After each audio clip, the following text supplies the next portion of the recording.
মাননীয় সদস্যবৃন্দ, মুলতবি প্রস্তাবের উপর আলোচনা আবার শুরু করতে যাচ্ছি। এখন বক্তব্য রাখবেন মাননীয় সদস্য হাসান আব্দুল্লাহ, কুমিল্লা ৪, সময় ৬ মিনিট। মাননীয় স্পিকার, আপনাকে ধন্যবাদ মুলতবি প্রস্তাবের উপরে বক্তব্য প্রদানের সুযোগ দেওয়ার জন্য। মাননীয় স্পিকার, কিছুক্ষণ আগে আমাদের সর্বশ্রদ্ধেয় মাননীয় সাংসদ আন্দালিব রহমান পার্থ যখন বক্তব্য দিচ্ছিলেন, উনি যখন বললেন যে সংবিধান যারা ছুঁড়ে ফেলতে চায় তাদেরকে স্বাধীনতা বিরোধীর সাথে উনি অ্যালাইন করলেন, ট্যাগ করলেন মাননীয় স্পিকার। এবং তখন ট্রেজারি বেঞ্চের সম্মানিত মাননীয় মন্ত্রী যারা ছিলেন তারা সেটাকে টেবিল চাপড়িয়ে সেটাকে সমর্থন দিলেন। মাননীয় স্পিকার, গণতন্ত্রের জন্য যিনি আপোষহীন লড়াই করে গিয়েছেন বেগম জিয়া, উনি বলেছিলেন যেদিন জনতার সরকার প্রতিষ্ঠিত হবে, যেদিন এই পার্লামেন্ট জনতার সরকারের কাছে যাবে, এদিন এই সংবিধানকে ছুঁড়ে ফেলা হবে।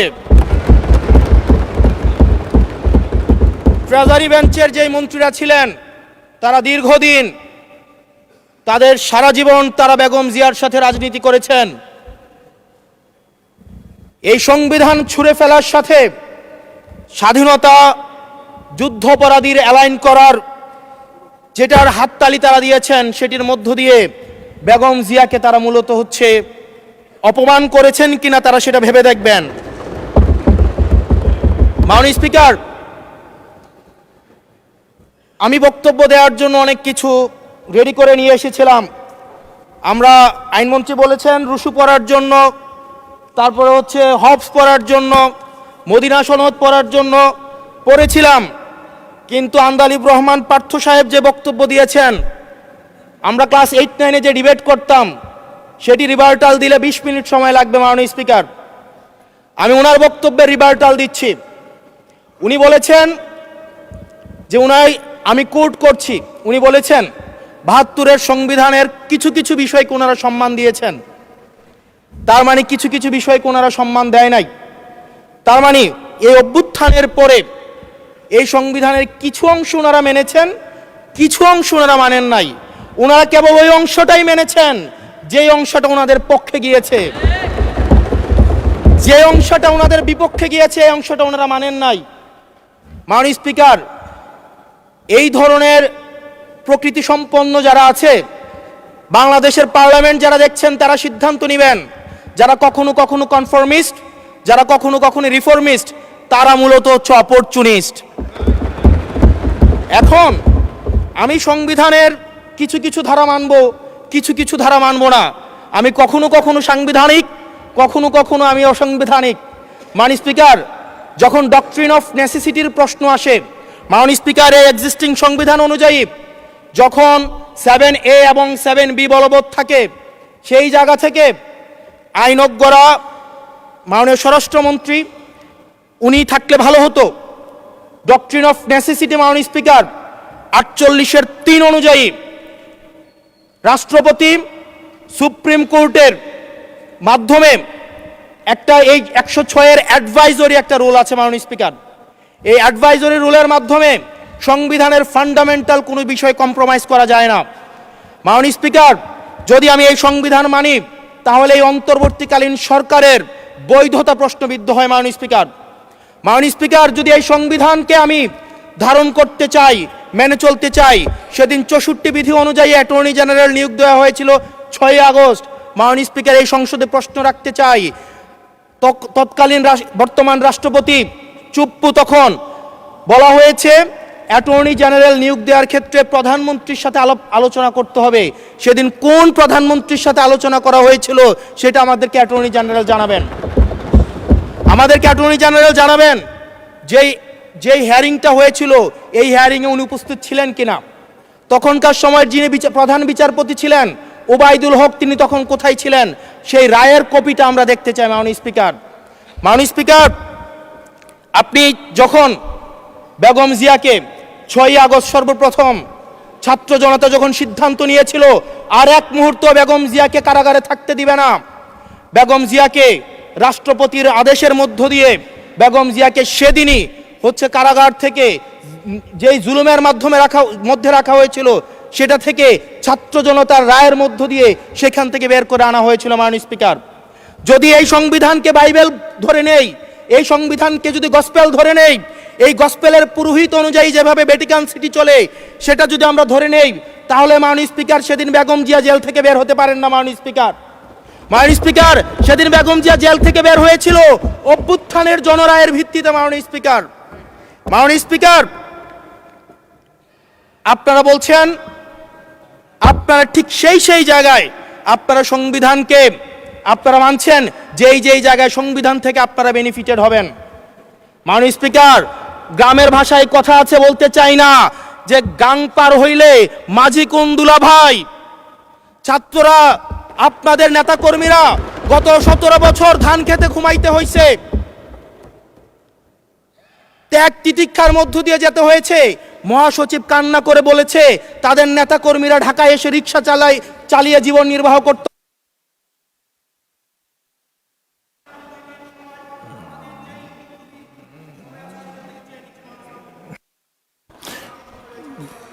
এক মিনিট বলেন।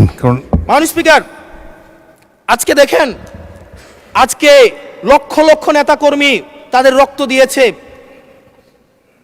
ফ্যাসিবাদ বিরোধী প্রত্যেকটি রাজনৈতিক দল, কোন রাজনৈতিক দলকে বিশেষভাবে আমি আলাদা করতে চাই না, ফ্যাসিবাদ বিরোধী প্রত্যেকটি রাজনৈতিক দলের রক্ত শ্রম ঘামের মধ্য দিয়ে এই হাসিনার পতন হয়েছে। এই হাসিনার পতনের পরে যখন জনরায়, মাননীয় স্পিকার, যখন জনরায় কখনো কেতাবের কাছে মাথা নত করে না। এটা ভ্যাটিকান সিটি নয় যে গসপেল অনুযায়ী হচ্ছে দেশ পরিচালিত হবে। 68% জনগণ তারা সিদ্ধান্ত জানিয়ে দিয়েছে এই সংবিধানের যেই বেসিক স্ট্রাকচারাল জায়গায় কোন জায়গাগুলোতে রিফরমেশন আনতে হবে। মাননীয় স্পিকার, আন্দালিব রহমান পার্থ সাহেব বলেছেন যে অর্ডারে নাকি হচ্ছে সংবিধান সংস্কার পরিষদের গঠনটা নাই। উনি যদি একটু পরিশ্রম করতেন, জাস্ট একটা পাতা উল্টাইতেন, একটা পাতা পরেই বলা হয়েছে সংবিধান সংস্কার পরিষদ গঠন যদি হেজযুক্ত। ধন্যবাদ মাননীয় সদস্য, ধন্যবাদ। পরবর্তী বক্তা সাইফুল আলম খান, 185, ঢাকা 12, সময় 5 মিনিট।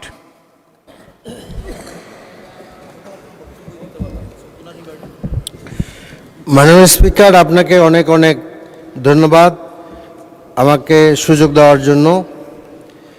আমি শ্রদ্ধা ভরে স্মরণ করছি জুলাইয়ের সকল শহীদদের কথা। আলাদাভাবে কেউ নাম উল্লেখ করতে চাই না। আমরা আমাদের দলের পক্ষ থেকে শুরু থেকেই বলেছি কথা, জুলাই আন্দোলন কোনো দলের নয় এবং জুলাইকে কোনো দলের কৃতিত্ব আমরা বলতে চাই না। তাই আজকে আবু সাইদ থেকে মুগ্ধ পর্যন্ত এবং ফয়সাল, শান্ত, আমাদের সিদ্ধিরগঞ্জের যে ছোট বাচ্চার মা, শাহিনবাগের সেই সুমন, কেউরই কথা আমরা আলাদাভাবে দলীয় ভিত্তিতে বলতে চাই না। এই জুলাই সনদের সবচেয়ে বড়, জুলাই আন্দোলনের সবচেয়ে বড় আকাঙ্ক্ষা ছিল একটি ন্যায় ও ইনসাফ ভিত্তিতে বাংলাদেশ গড়া।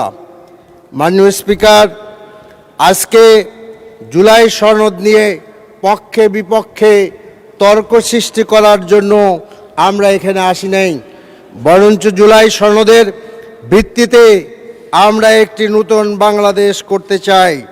কাজে আজকে আমরা মনে করি যে আলাদাভাবে কাউকে অ্যাবিউজ করার দরকার নাই। তবে একটি কথা না বললেই নয়। আমাদের মাননীয় সংসদ সদস্য আন্দালিব রহমান পার্থ, তিনি এখানে নাই, তিনি জামাতের নাম ধরে অ্যাবিউজ করেছেন। আমি মনে করি এটা ঠিক করেননি। এটা সংসদের কার্যবিবরণী থেকে এটা বাদ দেওয়া হোক, মাননীয় স্পিকার, স্পঞ্জ করা হোক। আমি যেটা বলতে চাই যে ইতিহাসে এই প্রথম যে বাংলাদেশের সব কয়টা রাজনৈতিক দল একত্রিত হয়ে সংবিধান সংস্কারের পক্ষে একমত হয়েছেন এবং আমরা দেখতে পাই যে গণভোটে প্রায় 70% লোক এই সংস্কারের পক্ষে মত দিয়েছেন। মাননীয় স্পিকার, আজকের এই গণভোটটা আজকে নতুন নয়। জিয়াউর রহমানের সময়ও একটা গণভোট অনুষ্ঠিত হয়েছিল, সেদিকে আমি যাচ্ছি না। কাজে আজকে জন আকাঙ্ক্ষার সবচেয়ে বড় ক্লিয়ার মেসেজ হলো যে আজকে আমরা নতুন একটি সংবিধান, নতুন একটি বাংলাদেশ আমরা করতে চাই। মাননীয় স্পিকার, আমি আশা করি যে আমাদের এই যে 13তম জাতীয় সংসদ, এই জাতীয় সংসদ এদেশের মানুষের আশা আকাঙ্ক্ষাকে অবশ্যই বাস্তবে রূপ দিবেন। আন্দালিব রহমান পার্থ মাননীয় সংসদ সদস্য তিনি বলেছেন, আমরা কেন বিপ্লবী সরকার গঠন করলাম না। বিপ্লবী সরকার সম্পর্কে আমাদের ছাত্রদের বক্তব্য আছে, হাসানাত হয়তো সময় থাকতে বলতে পারত। এবং আমার কাছে মনে হয় জাস্ট আমি স্মরণ করে দিতে চাই যে ক্যান্টনমেন্টের ওই আলোচনায় আমরাই মাননীয় স্পিকার সবচেয়ে শেষে গিয়েছিলাম, যখন সব কথা শেষ হয়ে গিয়েছিল। মাননীয় স্পিকার, আমাদের মাননীয় আমির সেই দিন রাষ্ট্রপতি ভবনে, বঙ্গভবনে তিনি বেগম জিয়ার মুক্তির ব্যাপারে তাৎক্ষণিক সিদ্ধান্ত দেওয়ার জন্য চাপ দিয়েছিলেন, সে কথা ইতিহাসে লেখা আছে। কাজে আজকে আমাদের যেসব বিষয়গুলো গুরুত্বপূর্ণ, সেই বিষয়টা হলো যে প্রধানমন্ত্রী যেন একছত্র আর নতুন হাসিনা হয়ে যেতে না পারে। এই জন্য প্রধানমন্ত্রীর এবং রাষ্ট্রপতির আপনার এই ভারসাম্য থাকতে হবে ক্ষমতার মধ্যে। কেয়ারটেকার সরকার নিজের ইচ্ছা মতন করলে চলবে না, তারও একটা বিধি ব্যবস্থা থাকতে হবে। আজকে আমরা মনে করি যে নির্বাচন কমিশন যেভাবে একের পর এক আজকে প্রশ্নবোধক নির্বাচন করেছেন, সেই বিষয়টা যদি আমরা বন্ধ করতে চাই, সেখানেও বিধি ব্যবস্থার পরিবর্তন আনতে হবে। দুর্নীতি কমিশন গঠনের ব্যাপারে বিধি ব্যবস্থার পরিবর্তন করতে হবে। বিচার বিভাগের স্বাধীনতা নিশ্চিত করতে হবে। বিচার বিভাগ যেন আর ওই আপনার দলকানা লোকের দ্বারা গঠিত না হয়। কাজে আমি মনে করি যে এখানে আজকে বিতর্ক। ধন্যবাদ মাননীয় সদস্য। ওকে, 1 মিনিট বলেন, 1 মিনিটে শেষ করেন। জি জি, অবশ্যই করব। যে আমি বলছিলাম যে আমি অনেক কথাই বলা যায়, কোনো কথাই বলতে চাই না। আসলে আমরা কিন্তু ভুলে যাই নাই যে আমরা আজকে যারা ট্রেজারি বেঞ্চ আছেন তাদের সাথেই আমরা রাজপথে লড়াই করেছিলাম। এই ইতিহাসটা ছোট নয়। সরকার গঠন করতে তাদের আমরা সমর্থন দিয়েছিলাম নিঃস্বার্থভাবে, সেই ইতিহাসটা ভুল নয়। রাস্তায় বেগম জিয়ার সাথে আমি নিজে হেঁটেছি মাননীয় স্পিকার, সে কথা আজকে ভুলে যায় নাই। কাজেই জনগণের যে লেখা, দেওয়ালের যে লেখা, এই আন্দোলনের যে আশা আকাঙ্ক্ষা, সেটা পূরণ করার আসলে তর্কের বিষয় নয়। অনেক দিন আগে ছাত্র জীবনে বরিশালে গিয়েছিলাম মাননীয় স্পিকার, সেখানে দেখলাম একজন আপনার তার্কিক, তিনি ডিবেটে জয়লাভ করলেন। সবাই আমাকে ধরল যে ওনাকে।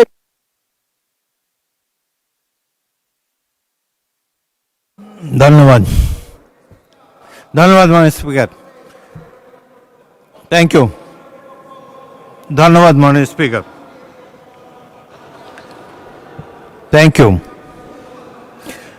পরবর্তী বক্তা মাননীয় সদস্য মোহাম্মদ নাজিবুর রহমান, পাবনা 1, সময় 10 মিনিট। ধন্যবাদ মাননীয় স্পিকার। মাননীয় স্পিকার, আজকের এই গুরুত্বপূর্ণ আলোচনার জন্য মাননীয় আইনমন্ত্রী আমাদের মাননীয় বিরোধী দলীয় সংসদ সদস্যদেরকে সংবিধান, জুলাই সনদ, সোশ্যাল কন্ট্রাক্ট, দার্শনিক লক, রুসো, হবের থিওরি ও মদিনার সনদ সামনে রাখতে বলেছেন। স্পিকারকে সেদিন মাননীয় ডেপুটি স্পিকারকে তিনি অনুরোধ করেছিলেন এই বিষয়গুলি যেন সংসদ সদস্যদের জন্য অ্যাভেলেবেল করা হয়, কিছু কিছু জিনিস অ্যাভেলেবেল করা হয়েছে। আশা করছি এগুলোর উপর তিনি বিস্তারিত জ্ঞান গর্ব বক্তব্য দিবেন। মাননীয় স্পিকার, 2009 সালে ইংল্যান্ডে যখন ব্যারিস্টারি পড়তে যাই, আমাদের ক্রিমিনাল ল পড়াতেন একজন লিজেন্ডারি ক্রিমিনাল লয়ার। তিনি আইনজীবীদের, ব্যারিস্টারদের কূট কৌশলের উদাহরণ দিতে যেয়ে বলেছিলেন, যখন কোনো মামলা দুর্বল থাকে তখন তার আইনজীবীরা যখন অন্য প্রতিপক্ষকে অসংখ্য বই, দলিল, দস্তাবেজ দিয়ে একেবারে ভাসিয়ে দেয়, অপ্রাসঙ্গিক বিষয় নিয়ে আলাপ আলোচনায় মগ্ন হয়, এভাবে সময় ক্ষেপণ করে, ততক্ষণে মামলার দফা রফা শেষ হয়ে যায়। সেটা হলো কূটতর্ক। আমি বলছি না মাননীয় আইনমন্ত্রী এখানে জুলাই সনদ বাস্তবায়নের আলোচনার ক্ষেত্রে একই কৌশল নিয়েছেন, কিন্তু প্রশ্ন হলো জুলাই সনদ বাস্তবায়নের ক্ষেত্রে জাতীয় ঐক্যমত্য প্রতিষ্ঠা হওয়ার পরে এর বাস্তবায়নের আলোচনায় আদৌ এই সকল পলিটিক্যাল ফিলোসফি নিয়ে আলাপ তোলার কোনো যৌক্তিকতা আছে কিনা, এটা বিবেচনার দাবি রাখে। মাননীয় স্পিকার, জুলাই সনদ বাস্তবায়নের আদেশকে প্রশ্নবিদ্ধ করতে অনেকগুলো আইনি প্রশ্ন তুলে ঘোলা পানিতে মাছ শিকারের চেষ্টা চলছে, কিন্তু আইনি বিষয়গুলো নিয়ে দুঃখের সাথে বলতে বাধ্য হচ্ছি সরকার তাদের অবস্থান পরিষ্কার করছে না। আমি এখানে সুনির্দিষ্টভাবে কিছু আইনি বিষয়গুলোকে যে নিয়ে আসা হয়েছে সেগুলো উল্লেখ করতে চাই। এগুলার ব্যাপারে সরকারের সুনির্দিষ্ট জবাব চাই। যে সমস্ত প্রশ্নগুলো তোলা হয়েছে, রাষ্ট্রপতির আদেশ আইন হতে পারে কিনা, এটি হলো প্রথম প্রশ্ন।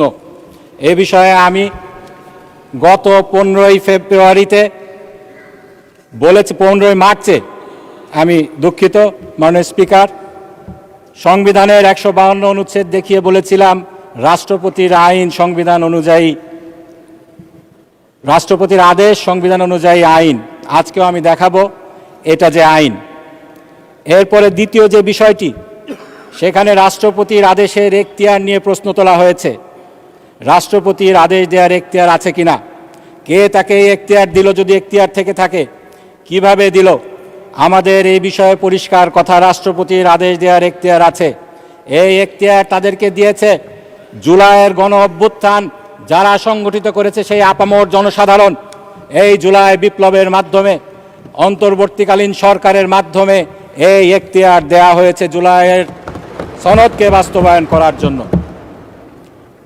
তৃতীয় যেই আইনি ইস্যুটি এখানে আছে সেটি হলো, কোনো আইনকে আমরা বলছি এখতিয়ার আছে এখানে রাষ্ট্রপতির, আমাদের সম্মানিত সরকার দলীয় সদস্যগণ বলছেন এখতিয়ার নেই, কিন্তু আসলে এটা এখতিয়ার আছে কিনা এখতিয়ার নেই এটা নির্ণয় করার অধিকার কার রয়েছে। সংবিধান এখানে কি বলছে, আমাদের এখানে যেটা বক্তব্য, সংবিধানের 102 নম্বর অনুচ্ছেদে পরিষ্কার বলা হয়েছে শুধুমাত্র হাইকোর্টের এই অধিকার রয়েছে, মাননীয় আইনমন্ত্রীর সেই অধিকার নেই। আমাদের পার্লামেন্ট, এখানে আমরা আইন বানাই, আমাদের আইনটি বিধি বহির্ভূত কিনা এখতিয়ার বহির্ভূত কিনা এটা বলার এখতিয়ার নেই, এটা এখতিয়ার রয়েছে শুধুমাত্র হাইকোর্টের। চতুর্থ যে বিষয়টি আইনি প্রশ্ন, সেটা হলো জুলাই বিপ্লবের মাধ্যমে জনগণের কনস্টিটিউয়েন্ট পাওয়ার, যেই পাওয়ারের আলোকে রাষ্ট্রপতিকে আদেশ দেওয়ার ক্ষমতা দেয়া হয়, 13তম সংশোধনীর মামলায় যে কনস্টিটিউয়েন্ট পাওয়ার জনগণের সাংবিধানিক অধিকারের বিষয়ে নিশ্চিত করা হয়েছে, সেই সাংবিধানিক অধিকারটি জুলাই বিপ্লবের মাধ্যমে ট্রিগার্ড হয়েছিল কিনা, এখানে আমাদের বক্তব্য সেটা হলো সরকারকে আজকে পরিষ্কার করতে হবে জুলাইকে তারা বিপ্লব হিসাবে স্বীকার করেন কিনা। জুলাই যদি বিপ্লব হয়, যেভাবে 13তম সংশোধনীতে কেয়ারটেকার গভর্নমেন্টের আন্দোলনের সময় জনগণের অভিপ্রায়কে কনস্টিটিউয়েন্ট পাওয়ার ট্রিগার করেছিল বলে আদালত রায় দিয়েছে, একইভাবে জুলাইয়ের বিপ্লবের মাধ্যমে জনগণের কনস্টিটিউয়েন্ট পাওয়ার ট্রিগার হয়েছিল বলেও মেনে নিতে হবে। পঞ্চম যেই আইনি প্রশ্নটি রয়েছে, মাননীয় স্পিকার, জুলাইয়ের সনদ বাস্তবায়নের জন্য সংবিধান সংশোধন প্রয়োজন নাকি সংস্কার প্রয়োজন। এক্ষেত্রে আমাদের বক্তব্য হলো, বাংলাদেশে বিদ্যমান সাংবিধানিক যে আইন রয়েছে, যেই ডক্ট্রিন অফ বেসিক ফিচার, যেটা 8ম সংশোধনীর মামলায় আমাদের দেশে ইন্ট্রোডিউস করা হয়েছিল এবং 5ম সংশোধনীর মামলায় যেটা আরও বেশি স্ট্যাবলিশড হয়েছে, সেটার আলোকে যে ধরনের সংস্কার আমরা চাচ্ছি জুলাইয়ের সনদের মাধ্যমে, সেই সংস্কার সংবিধান সংশোধনের মাধ্যমে সম্ভব নয়। এজন্য প্রয়োজন সংবিধান সংস্কার। মাননীয় স্পিকার, প্রথম যে বিষয়টি আমি বলেছি উত্তর দেয়া প্রয়োজন, সেটি হলো রাষ্ট্রপতির আদেশ আইন কিনা। মাননীয় স্পিকার, এর মধ্যে 7 মিনিট চলে গেছে। মাননীয় স্পিকার, একটা ঘড়ি আছে, মাননীয় সদস্য ঘড়ি দেখে বক্তব্য দেন। সেটাই দেখছি। 10 মিনিট, 3 মিনিট আছে আপনার। 3 মিনিট। মাননীয় স্পিকার, যেটা আমি বলতে চাই, 152 অনুচ্ছেদে বলা হয়েছে আদেশ অবশ্যই আইন। এক্ষেত্রে সরকারের পক্ষ থেকে 3টি অবস্থান আমরা লক্ষ্য করছি।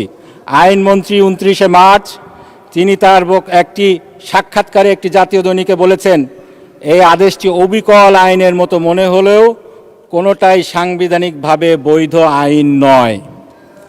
যদি উনি মনে করছেন এটা আইন কিন্তু বৈধ আইন নয়।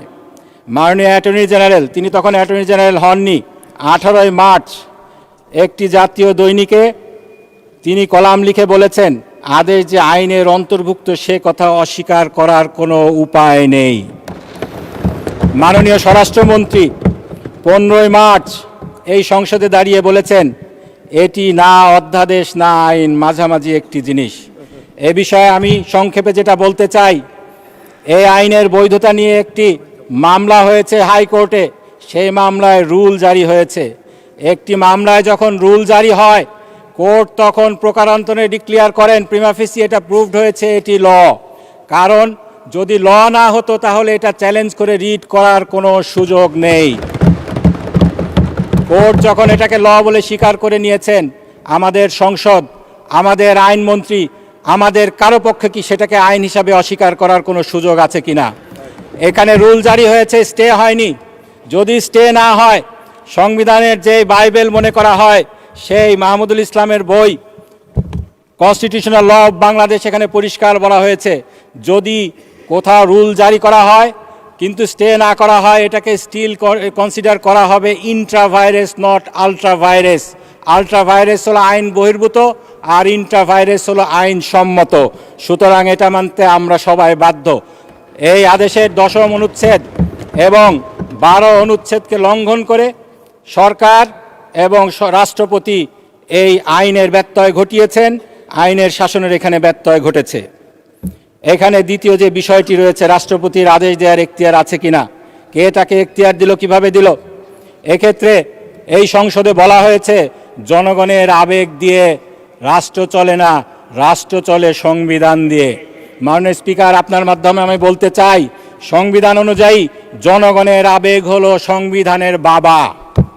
এটা আমার কথা না। সংবিধানের 7ম অনুচ্ছেদে বলা হয়েছে জনগণের পরম অভিপ্রায় রূপে এই সংবিধানই দেশের সর্বোচ্চ আইন, প্রজাতন্ত্রের সর্বোচ্চ আইন। এ নিয়ে যে মামলাটি হয়েছে 13তম সংশোধনীর মামলা, আমার হাতে সময় আছে 30 সেকেন্ড, খুব বেশি বলতে পারবো না। সেখানে তৎকালীন অ্যাটর্নি জেনারেল, আজকের আইনমন্ত্রী বলেছিলেন জনগণের সাংবিধানিক ক্ষমতা কখনো পরিত্যক্ত হয় না, আর এর অবস্থান সংবিধানের উপরে। সেই মামলায় কোর্ট রায় দিয়েছিল এই যে সংবিধানের উপরে জনগণের সাংবিধানিক ক্ষমতা আছে, এটাকে কোর্টেও চ্যালেঞ্জ করা যাবে না, এটা বিয়ন্ড চ্যালেঞ্জ। এটা নিয়ে মাননীয় স্পিকার আমাকে আর 1 মিনিট যদি বাড়িয়ে দেন, আমি একটি পয়েন্ট বলেই শেষ করবো। আরও অনেক পয়েন্ট, আইনি পয়েন্ট ছিল কিন্তু বলতে পারছি না। 1 মিনিট বাড়িয়ে দেন। মাননীয় স্পিকার, এটা 2 ঘন্টার মাননীয় সদস্য অভ্যাস খারাপ হয়ে গেছে। 40 বছর ধরে মাননীয় স্পিকার বলে আসছি, সেই জন্য মাননীয় সদস্য 2 ঘন্টার আলোচনা, অলরেডি 45 মিনিট আপনারা বলেছেন। ট্রেজারি বেঞ্চের বক্তা রয়েছে, আবার মাননীয় বিরোধী দলের নেতা আবার বলবেন, আপনাদেরও 3 জন বক্তা এখনো বাকি আছে। সুতরাং আচ্ছা ঠিক আছে, 1 মিনিট আপনি বলেন। মাননীয় স্পিকার, ধন্যবাদ আপনাকে। এই অন্তর্বর্তীকালীন সরকারের বিষয়টি নিয়ে একটি মামলা হয়েছিল মহসিন রশিদ ভার্সেস বাংলাদেশ। সেখানে কোর্ট ক্যাটাগরিক্যালি বলেছিল this government is backed by instrument as well as backed by the will of the people. সুতরাং এখানে জনগণের রায় ছিল, জনগণের যেই ম্যান্ডেট তারা দিয়েছিল, সেদিন 3টা ম্যান্ডেট দিয়েছিল, সংস্কার, বিচার এবং নির্বাচন। সেই সংস্কারের যে ম্যান্ডেট জনগণ দিয়েছিল তার আলোকেই অন্তর্বর্তীকালীন সরকার প্রেসিডেন্টের মাধ্যমে এই আদেশটি জারি করিয়েছে। সুতরাং এটার এখতিয়ার নিয়ে প্রশ্ন তোলার কোনো অধিকার কারণেই কেউ যদি এটা বিচার করতে পারেন সেটা হলো বাংলাদেশের হাইকোর্ট। সেই হাইকোর্টে যতক্ষণ পর্যন্ত না এর ব্যাপারে রায় আসছে আমাদেরকে সকলকে এই আইনটি মানতে হবে। আরও অনেক কথা ছিল, বলতে পারলাম না। আপনাকে ধন্যবাদ জানিয়ে আমার বক্তব্য এখানেই শেষ করছি। ধন্যবাদ মাননীয় স্পিকার এবং সংসদকে। ধন্যবাদ মাননীয় সদস্য। পরবর্তী বক্তা রফিকুল ইসলাম খান, সিরাজগঞ্জ 4, সময় 5 মিনিট। ঘড়ির দিকে তাকিয়ে বক্তব্য রাখবেন।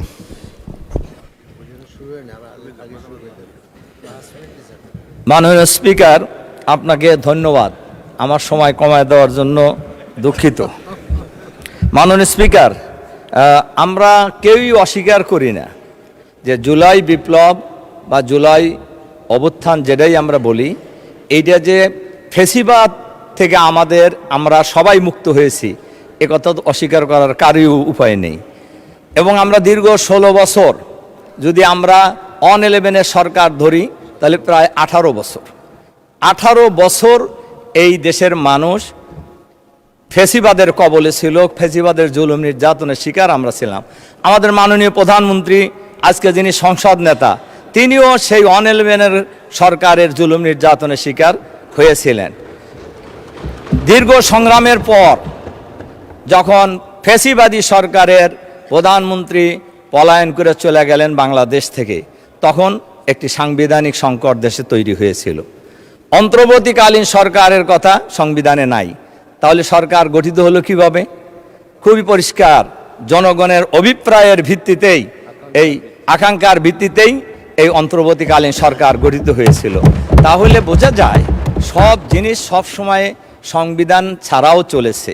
আজকে যে গণভোটের ব্যাপারে প্রশ্ন তোলা হয়েছে, 77 সালে গণভোট হয়েছে, এরশাদের সময় হয়েছে, 91 সালেও গণভোট হয়েছে, এবং এই কোনো গণভোটের কথাই সংবিধানে ছিল না, কিন্তু গণভোট হয়েছে এবং সেই গণভোট অনুযায়ী কিন্তু আমরা দেখেছি কার্যকরও হয়েছে। কাজে এবারও প্রায় 70 ভাগ মানুষ এই জুলাই বিপ্লবের পক্ষে, সংস্কারের পক্ষে তাদের রায় দিয়েছে। আমাদের মাননীয় সরকারি দলের একজন সদস্য বলেছেন যে 51 ভাগ পরিবর্তনের পক্ষে, সংশোধনের পক্ষে মত দিয়েছে। 51 ভাগ শক্তিশালী না 70 ভাগ শক্তিশালী? এটা তো খুব পরিষ্কার, এটা সবাই বুঝবে যে 70 ভাগ অনেক শক্তিশালী। সম্মানিত মাননীয় স্পিকার, আমাদের একজন সরকার দলীয় সদস্য বলছেন আমরা ভারতের সাথে রাইতে মিটিং করি। বাংলাদেশের জনগণ জানে কে কোন দল কারা ভারতের সাথে মিটিং করে, কাদের সাথে আত্মীয়তা, ভারতের কাদের আত্মীয় স্বজন এখন পলায়ন করে ভারতে আছে, এবং আগে কারা যায় ভারতে ছিলেন, এসবই বাংলাদেশের মানুষ জানে। কাজেই এইগুলি বলে আজকে সংবিধান সংস্কারের যে অভিপ্রায় বাংলাদেশের মানুষের রায়, এই রায় থেকে বিরত থাকা আমি সমীচীন বলে মনে করি না। আমরা আজকে যারা এখানে আজকে সরকারি দল এবং বিরোধী দলে ছিলাম, আমরা কিন্তু সবাই এই ফেসিবাদের জুলুম নির্যাতনের শিকার। আজকে সংস্কারের মধ্যে যে কথা বলা হয়েছে, সুপ্রিম কোর্টকে আলাদা সচিবালয়ের মধ্যে, বিচার ব্যবস্থাকে আলাদা সচিবালয়ের মধ্যে নিয়ে যাওয়া। দেখেন, আজকে প্রধান বিচারপতি একজন দলীয় লোক ছিলেন, খায়রুল হক। কেয়ারটেকার সরকারকে লণ্ডভণ্ড করে দেওয়ার কারণেই এই ফেসিবাদী সরকার দীর্ঘায়িত হয়েছে। কাজেই আমরা চাই, সবাই মিলেই চাওয়া উচিত, আমাদের সবার অভিপ্রায় আমাদের এই বাংলাদেশ ভালো চলুক, আমরা সবাই মিলেই এই বাংলাদেশকে আগামী দিনে গড়ে তুলব।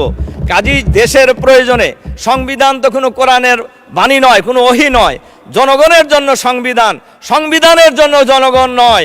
কাজেই জনগণের প্রয়োজনে সংবিধান সংস্কার করা কোনোই অসুবিধা থাকার কথা নয়। এজন্য আমি আপনাদের কাছে বিনয়ের সাথে এই অনুরোধ রাখতে চাই, আমরা যারা দেখেন সংবিধানের কথা আমার খালি বারবার চোখ যেতেছে হলো সময়ের দিকে, ঘড়ির দিকে। আসলে সংবিধানের কথা আমরা বলছি, আমাদের একজন সদস্য বলেছেনও, আমার এখনো স্পষ্ট মনে আছে সংবিধানের কথা বলে আমাদের উপর, বিরোধী দলের উপর যে জুলুম নির্যাতন চালানো হয়েছে, দেশনেত্রী বেগম খালেদা জিয়া বলেছিলেন আমরা যদি আবার সুযোগ পাই এই সংবিধানকে ছুঁড়ে ফেলে দেব। উনি তো বলছিলেন, তাহলে কি ওনার কথা কি একেবারেই অমূলক ছিল? শুধু তাই নয়, আমরা সব সময় লক্ষ্য করেছি সরকারে যারাই থাকে তারা সব কিছুকে দলীয়করণ করার চেষ্টা করেন। আমরা আশা করব এখন যারা সরকারে আছেন তারা দলীয়করণ করবেন না। যদি নাই করেন তাহলে আপনাদের সংস্কারের ভয় কেন? সংস্কার করতে আপনাদের অসুবিধা কি? আমরা সবাই মিলে, যেটা প্রয়োজন সবাই মিলে আমরা সংস্কার করে আমরা এই দেশটাকে একটা সুস্থ রাজনীতির দিকে নিয়ে যেতে চাই, যাতে করে আর কোনো ফ্যাসিবাদের জন্ম বাংলাদেশে না হয়, আর ফ্যাসিবাদী কোনো সরকার যেন বাংলাদেশে প্রতিষ্ঠিত হওয়ার সুযোগ না পায়। এই পরিবেশটাই তো আমরা সবাই চাচ্ছি। আমার ধারণা আমরাও চাচ্ছি, সরকারি দলও চাচ্ছে। যে ধন্যবাদ মাননীয় সদস্য, ধন্যবাদ।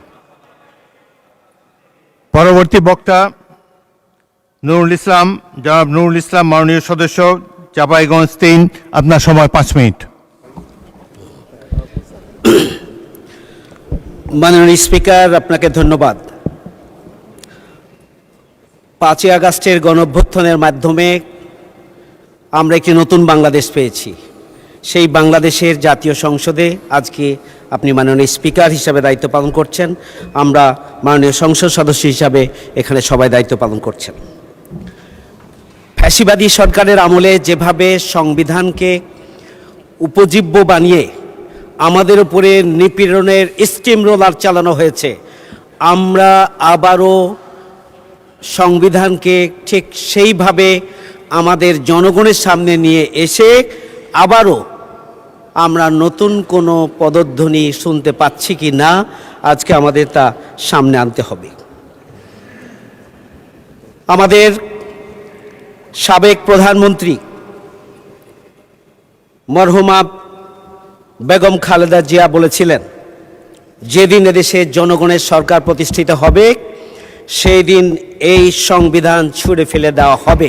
তাহলে আজকে কেন আমরা একই সংবিধানের প্রতি সেই ভালোবাসা আমরা দেখাচ্ছি, বুকে টেনে নিচ্ছি কেন? একটু পরে আমি বলতে চাইব, সংবিধানের যে অংশ আমার জন্য প্রযোজ্য আমি সেটিকে মেনে নিচ্ছি, যেটি আমার জন্য প্রযোজ্য নয় আমি সেটিকে, সংবিধানকে আমরা ইগনোর করছি। সংবিধানের 72-এর 3 অনুচ্ছেদে সংবিধানের মেয়াদকাল হবে 5 বছর। আমরা সংসদের মেয়াদকাল হবে 5 বছর, আমরা 2019 সালে আমাদের নির্বাচন করার কথা, আমরা 2026 সালের নির্বাচন কিভাবে করলাম? তাহলে এটা সংবিধান বিরোধী? তাহলে কি আমরা বলবো যে আমাদের সংবিধান অবৈধ, আমাদের নির্বাচন অবৈধ, আমাদের সরকার অবৈধ, আমাদের প্রধানমন্ত্রী সহ সার্বিক ব্যবস্থাপনাটাই কি অবৈধ বলবো? তাহলে তো আমরাও সে অবৈধ চক্রের মধ্যে আমরা আটকে যাচ্ছি। সংবিধানের 123 অনুচ্ছেদ অনুযায়ী সংসদ ভেঙে যাওয়ার 90 দিনের মধ্যে নির্বাচন হওয়ার কথা ছিল, সেটা কি হয়েছে? সেটা হয় নাই। তাহলে এটি কোন সংবিধানের বলে আমরা নির্বাচন করলাম? মাননীয় স্পিকার, আমি মরহুম প্রেসিডেন্ট জিয়াউর রহমান, শহীদ প্রেসিডেন্ট জিয়াউর রহমানের গণভোটের কথা বলতে চাই। শহীদ প্রেসিডেন্ট জিয়াউর রহমান 1977 সালের 30শে মে তিনি রেফারেন্ডাম অর্ডিন্যান্স 1977-এর মাধ্যমে গণভোটের আয়োজন করেছিলেন এবং এই গণভোটকে পরবর্তীতে সংবিধানের 142 ক অনুচ্ছেদে এটাকে সংযোজন করা হয়েছিল। এটি কোন সংবিধানের বলে করা হয়েছিল? তখন তো কোনো সংবিধান ছিল না। মাননীয় স্পিকার, আমাদের মাননীয় প্রধানমন্ত্রী এখানে আছেন, তিনি তার নির্বাচনী প্রচারণায় বলেছিলেন দলীয় প্রার্থীকে ভোট দেওয়ার পাশাপাশি হাঁ ভোটের পক্ষে দয়া করে একটি ভোট দেওয়ার জন্য গণভোটকে তিনি অন করেছিলেন। আজকে কোন কারণে গণভোটকে আমরা অন করছি না, এটি জনগণের মনে প্রশ্ন। যে সংবিধানকে তারা আমাদের উপরে ছড়ি হিসাবে কাজে লাগিয়ে আমাদের উপরে নির্যাতনের স্টিম রোলার চালিয়েছিলেন, আজকে সেই সংবিধান নিয়ে আমাদের এই যে মাতামাতি, আমরা জুলাই গণঅভ্যুত্থানের যে চেতনা, যে স্পিরিট, সেটিকে প্রকৃত অর্থে যদি আমাদের ধারণ করতে হয়, তাহলে তো উই ওয়ান্ট জাস্টিসকে ধারণ করতে হবে, তাহলে বৈষম্যহীন বাংলাদেশকে ধারণ করতে হবে, তাহলে প্রেসিডেন্ট এবং প্রধানমন্ত্রীর ক্ষমতার ভারসাম্যকে ধারণ করতে হবে, 2 টার্মের বেশি প্রধানমন্ত্রী থাকবেন এটি ধারণ করতে হবে, 2টি দল, দলীয় দায়িত্ব এবং প্রধানমন্ত্রীর দায়িত্ব, এগুলো একজন ব্যক্তির ওপরে থাকবে না, সেটিকে ধারণ করতে হবে। সেই বিষয়গুলোকে ধারণ করে আমরা ফ্যাসিবাদ মুক্ত নতুন বাংলাদেশ যদি প্রতিষ্ঠা করতে চাই, তাহলে অবশ্যই জুলাই আদেশ বাস্তবায়নের মাধ্যমে যে গণভোট হয়েছে, সেই গণভোটকে আমাদেরকে ওন করতে হবে এবং সেই গণভোটকে কাজে পরিণত করতে হবে, মেনে নিতে হবে, এর কোনো বিকল্প নাই। মাননীয় স্পিকার, আপনাকে ধন্যবাদ। 1 মিনিট সময় কি পাওয়া যাবে? কনক্লুড করেন মাননীয়। মাননীয় স্পিকার, জুলাই সনদ এবং এর বাস্তবায়ন আদেশের মাধ্যমে গণভোটের ব্যাপারে রাজনৈতিক দলগুলো ঐক্যমত ছিলেন। আজকে নির্বাচন হয়ে যাওয়ার পরে আমরা কেন সরকারি দলের মধ্যে এই ঐক্যমতের ভিন্নতা দেখছি? আজকে এটি একটা বড় প্রশ্ন হয়ে দাঁড়িয়েছে। এটি সরাসরি জুলাই বিপ্লবের প্রতি অবজ্ঞা, এটি জুলাই বিপ্লবের শহীদদের প্রতি অবজ্ঞা এবং জনগণের যে আকাঙ্ক্ষা, সে আকাঙ্ক্ষার সাথে পরিপূর্ণরূপে সাংঘর্ষিক বলে আমি মনে করি। গণভোটের রায় আমাদেরকে মেনে নিতে হবে। জনগণের অভিপ্রায়ের পরম অভিব্যক্তি রূপে এই সংবিধান প্রজাতন্ত্রের সর্বোচ্চ আইন। সংবিধানের 7(2) অনুচ্ছেদে পরিষ্কারভাবে বলা হয়েছে, আজকে যে গণভোট অনুষ্ঠিত হয়েছে, সেই গণভোটকে মেনে নিয়ে সেই গণভোটের যে সিদ্ধান্ত, সেটিকে বাস্তব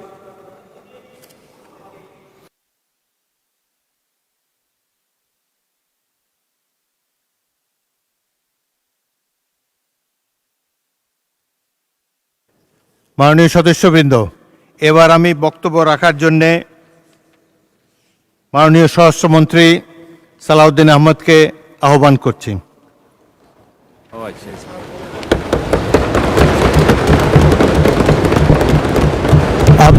মাননীয় মন্ত্রী, আপনার সময় 30 মিনিট, তারপরে যদি লাগে আপনাদের সময়ের মধ্যে অ্যাডজাস্ট করে নেব। মাননীয় স্পিকার, আপনাকে ধন্যবাদ। আমাদের এখানে we have many pulse in our string. Already একজন বক্তৃতা দিয়েছেন, আরও দিবেন মাননীয় আইনমন্ত্রী। আমি না দিলে অনেক সময় খুশি হয় অনেকে। আমি ভাবছিলাম আমাদের আরও জুয়েলস যারা আছে তাদেরকে আজকে একটা একটা করে প্রকাশিত করব। মানে স্পিকার, অনেক ধন্যবাদ আপনাকে। আমি মাঝে মধ্যে আজকে একটু দেখব, কারণ রেকর্ডের ব্যাপার অনেক কিছু এখানে উত্থাপিত হয়েছে।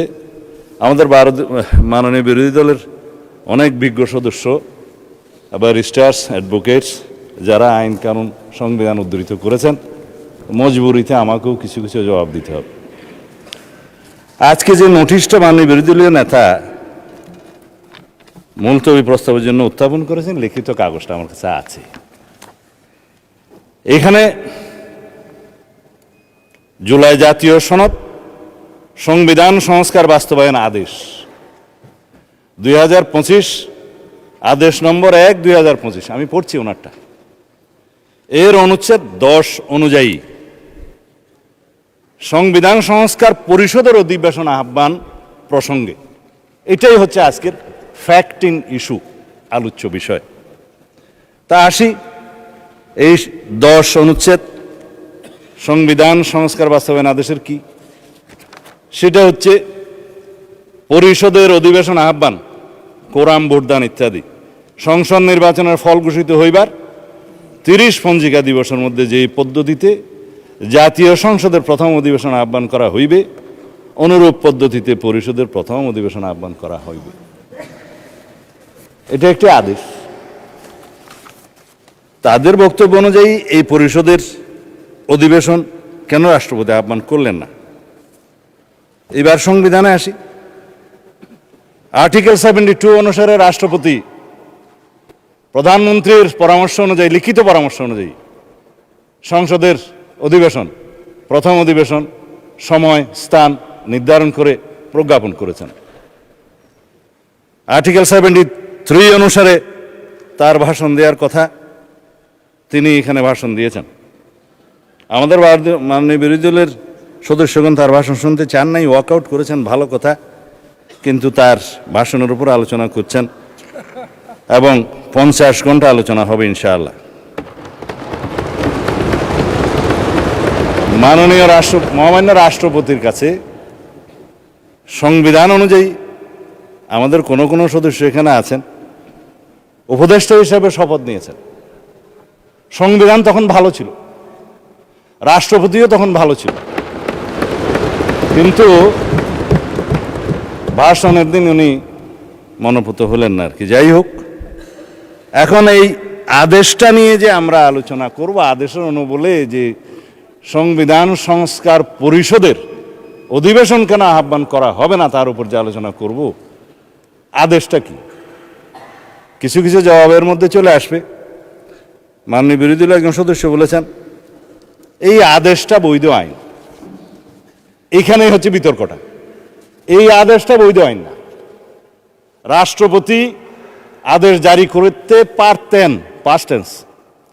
1971 সালের 26শে মার্চের পরের থেকে বাংলাদেশের সংবিধান প্রণীত হওয়ার আগ পর্যন্ত বাংলাদেশের স্বাধীনতার ঘোষণাপত্র অনুযায়ী এবং সেই অনুযায়ী laws continuance enforcement order 1971 10th April এবং the Bangladesh constitution provisional constitution order 1972 এই অনুসারে রাষ্ট্র পরিচালিত হয়েছে।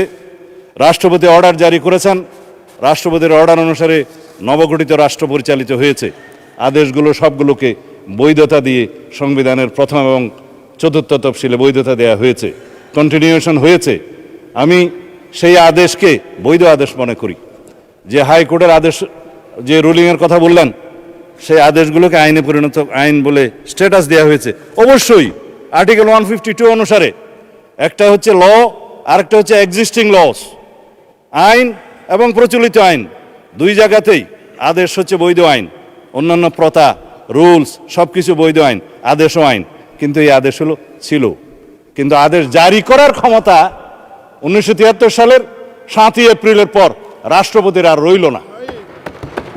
চতুর্থ তফসিলের, সংবিধানের চতুর্থ তফসিলের ধারা 3 সাবসেকশন 2 সাবসেকশন 3 অনুসারে যে সমস্ত আদেশ জারি হয়েছিল সেটা বৈধ, এবং যে সমস্ত আদেশ জারি হয়েছে সেটা পরে রাষ্ট্রপতি বাংলাদেশে প্রণীত সংবিধানের সাথে সামঞ্জস্যপূর্ণতা দেওয়ার জন্য সেটা আদেশ সংশোধনও করার ক্ষমতা দেয়া হয়েছে। এবং সেখানে আপনি দেখবেন 2 বছরের টাইম লিমিট করে দেওয়া হয়েছিল। আমি দেখে বললে ভালো বলি না, সেই জন্য এমনি বলি। তো সেই জায়গায় 2 বছরের সময়সীমা 1974 সালের একটা দিবসে শেষ হয়, সেটা আমি পরে বলবো, এখানে দেখে বলতে হবে। কিন্তু চতুর্থ তফসিলের ধারা 17 সাবসেকশন 2 লাস্ট প্যারাগ্রাফ অনুসারে বাংলাদেশের রাষ্ট্রপতির আর আদেশ জারির ক্ষমতা রইল না। তারপরে দেখে নিতে পারেন। তারপরে রাষ্ট্রপতি আদেশ জারি করলেন কিভাবে, সেটাই হচ্ছে আজকের ফ্যাক্টর ইস্যু। যে আদেশের জন্মই বৈধ হলো না, সেই আদেশ হবে ভয়েড অ্যাব ইনিশিও লিগ্যাল ল্যাঙ্গুয়েজ, সূচনা থেকেই অবৈধ। এইবার বক্তৃতায় আসি। মাননীয় স্পিকার, এই আদেশটা রাষ্ট্রপতির অধ্যাদেশ না হওয়ার কারণে 133টি অধ্যাদেশ উপস্থাপন করা হলেও সংসদের প্রথম দিনে এই আদেশটা উপস্থাপন করা হলো না, কারণ এটা না হয় অধ্যাদেশ, না হয় আইন। আমি সেজন্য বলেছিলাম এটা হয়তো কোনো নিউট্রাল জেন্ডার হতে পারে। এনিওয়ে, এই আদেশটি অন্তর্বর্তীকালীন সরকারের অন্তহীন একটি প্রতারণার দলিল। এটা আমি আজকে আবার পুনরুচ্চারণ করছি। এই আদেশের 10 ধারা অনুযায়ী সংবিধান সংস্কার পরিষদের যে অধিবেশন আহ্বান করার কথা আমাদের মাননীয় বিরোধী দলীয় নেতা উত্থাপন করেছেন, সেইটা ফ্যাক্ট ইন ইস্যু সম্পর্কে আমি আজকে বলে ফেললাম। এখন রাষ্ট্রপতি যে রাষ্ট্রপতি 72 অনুচ্ছেদ অনুসারে যে সংবিধানের নির্দেশ মানে বিধান অনুসারে প্রধানমন্ত্রীর লিখিত পরামর্শ অনুযায়ী এই মহান জাতীয় সংসদের অধিবেশন আহ্বান করেছেন, স্থান এবং সময় নির্ধারণ করেছেন, সেটাও বলেছি। কিন্তু সংবিধান সংস্কার পরিষদের কি কোনো অস্তিত্ব এখন আছে যে রাষ্ট্রপতি কোন বিধান বলে এই অধিবেশন আহ্বান করবেন? এই আদেশ, যে আদেশটা ভয়েড অ্যাব ইনিশিও, সেই অনুবলে কি রাষ্ট্রপতি কোনো ক্ষমতাপ্রাপ্ত হলেন? হ্যাঁ, যদি আমরা এখানে সবাই সম্মত হতাম, সংবিধান সংশোধন হয়ে যেত, সেখানে রাষ্ট্রপতিকে ক্ষমতা দেয়া হতো এবং রাষ্ট্রপতি সেই অনুসারে সংবিধান সংস্কার পরিষদের গঠন করতেন। সংবিধানে আসতো, ফর্ম আসতো তৃতীয় তফসিলে 148-এর বিধান অনুসারে, সেই ফর্ম অনুসারে যিনি শপথ পরিচালনা করতে পারতেন তিনি, তার নির্ধারণ হতো, সেটি স্পিকার হোক, রাষ্ট্রপতি হোক বা প্রধান নির্বাচন কমিশনার হোক, তারপরে সেই প্রশ্ন আসতে পারত। এখন যেই সংবিধানের 4র্থ তফসিলের 3য় দফা সাবসেকশন 2, সাবসেকশন 3 এবং 17 দফার লাস্ট প্যারাগ্রাফ সাবসেকশন 2 আমি উদ্ধৃত করলাম, সেটা দয়া করে সবাই দেখতে পারেন। এখন কথা হলো, মাননীয় স্পিকার, এই আদেশটার অনুবলে আমরা যেটা এখানে দাবি করছি সেটা তো একটা অবৈধ আদেশ, ভয়েড অ্যাব ইনিশিও। কিন্তু আমরা যদি সংবিধান সংশোধন চাই, তাহলে সেই সংবিধান সংশোধন জাতির কাছে আজকে আমি পরিষ্কারভাবে প্রকাশ করতে চাই। একটা বিভ্রান্তি সৃষ্টি করা হচ্ছে সারা জাতির মধ্যে যে বিএনপি সংস্কার চায় না। বিভ্রান্তি সৃষ্টি করা হচ্ছে বিএনপি জুলাই জাতীয় সনদ মানে না। কিন্তু যেটা নিয়ে বিতর্ক হচ্ছে সেটা হচ্ছে জুলাই জাতীয় সনদ উইদিন ব্র্যাকেট সংবিধান সংস্কার বাস্তবায়ন আদেশ, অর্থাৎ জুলাই আদেশ। আমরা তো আছি জুলাই জাতীয় সনদে, যেটা জাতির সামনে সবাই স্বাক্ষর করেছি সেটাই। এবং এই জুলাই জাতীয় সনদের 2025-এর ঐতিহাসিকভাবে যেটা স্বাক্ষরিত হয়েছে, বাংলাদেশের সকল রাজনৈতিক দলের, গণতান্ত্রিক রাজনৈতিক দলের ফেসিবাদী বাদে, যেটা রাজনৈতিক সমঝোতার দলিল হিসাবে স্বাক্ষরিত হয়েছে, এই দলিলের প্রত্যেকটি অক্ষর, শব্দ, বাক্য আমরা ধারণ করি এবং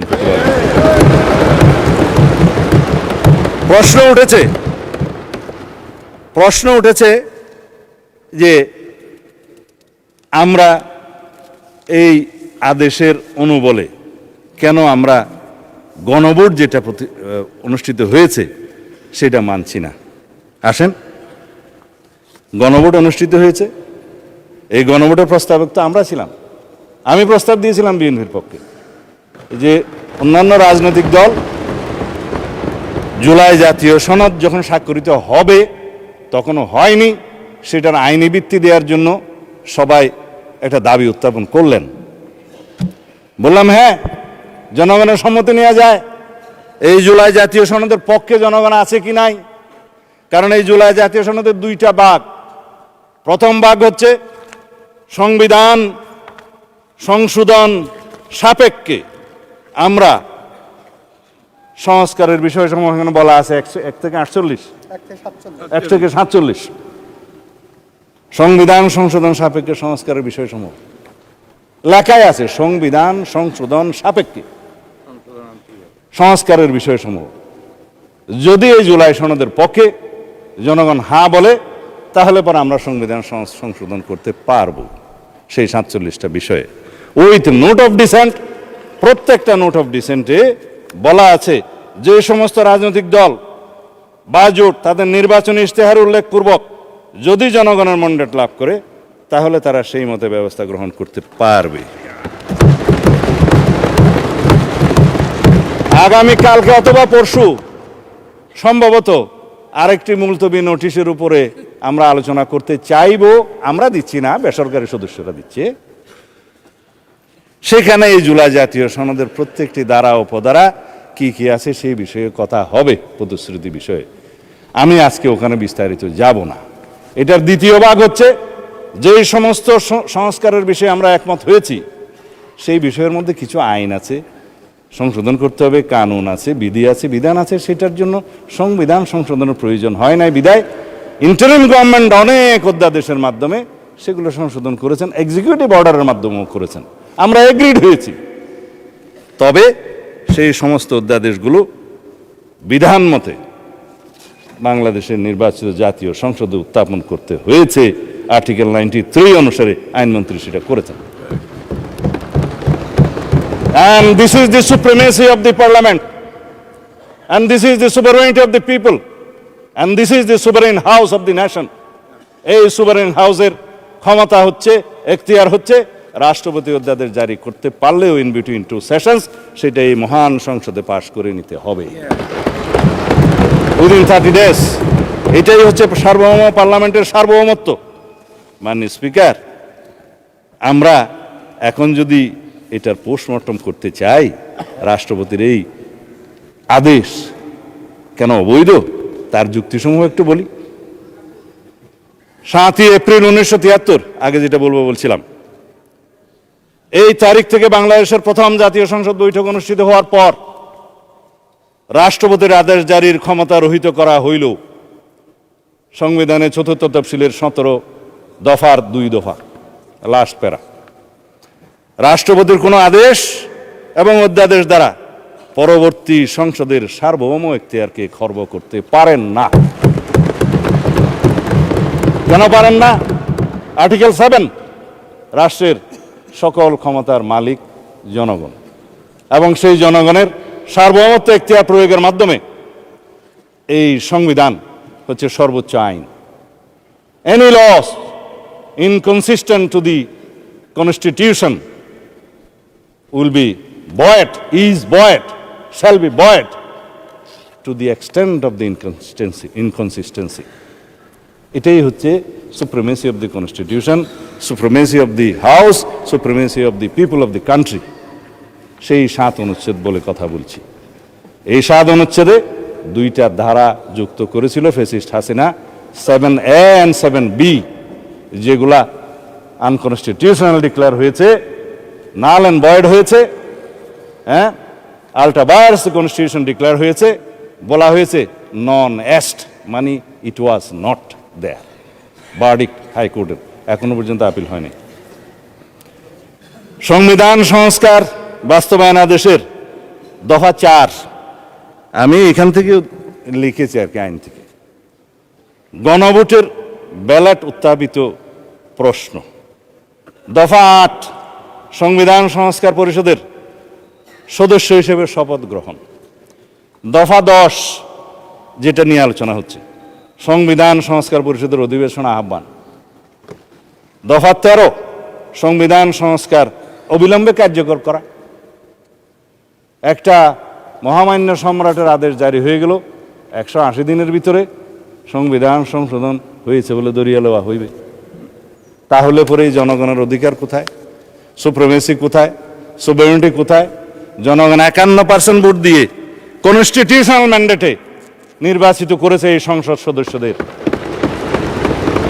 প্রশ্ন আসছে ওই পক্ষ থেকে, তাহলে 70% ভোটের কি হবে? 70% ভোটের একটা ফয়সালা হবে। জনরায়কে আমরা সম্মান করতে চাই, করতে হবে, কিন্তু এই 70% তো দেওয়ার কথা ছিল মাননীয় স্পিকার জুলাই জাতীয় সনদের পক্ষে আছে কি নাই সেটার উপর। আমি আগেও বলেছি, এই যে আদেশ যেটা নিয়ে কথা হচ্ছে এবং যেটার সাথে সামঞ্জস্য রেখে গণভোটের অধ্যাদেশ করা হয়েছে, সেই গণভোটের দফা 3 এবং 4, আরো কয়েকটা দফা আছে, দেখলে সময় যাবে, আমি দেখব না। সেগুলো সামঞ্জস্যতা রেখে প্রশ্ন রেডি করা হয়েছে।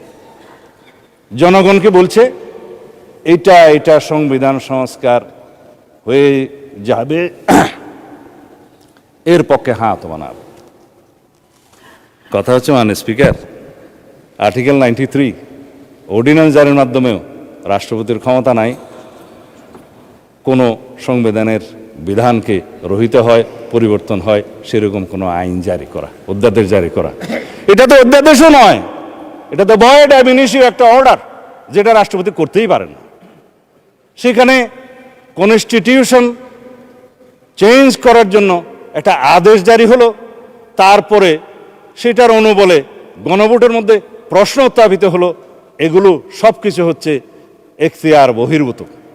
যারাই করেছে, ইন্টারিম গভর্নমেন্ট করেছে, কনস্টিটিউশন ভায়োলেশন করেছে, অথচ সেই কনস্টিটিউশন অধীনেই তো তারা শপথ গ্রহণ করেছে।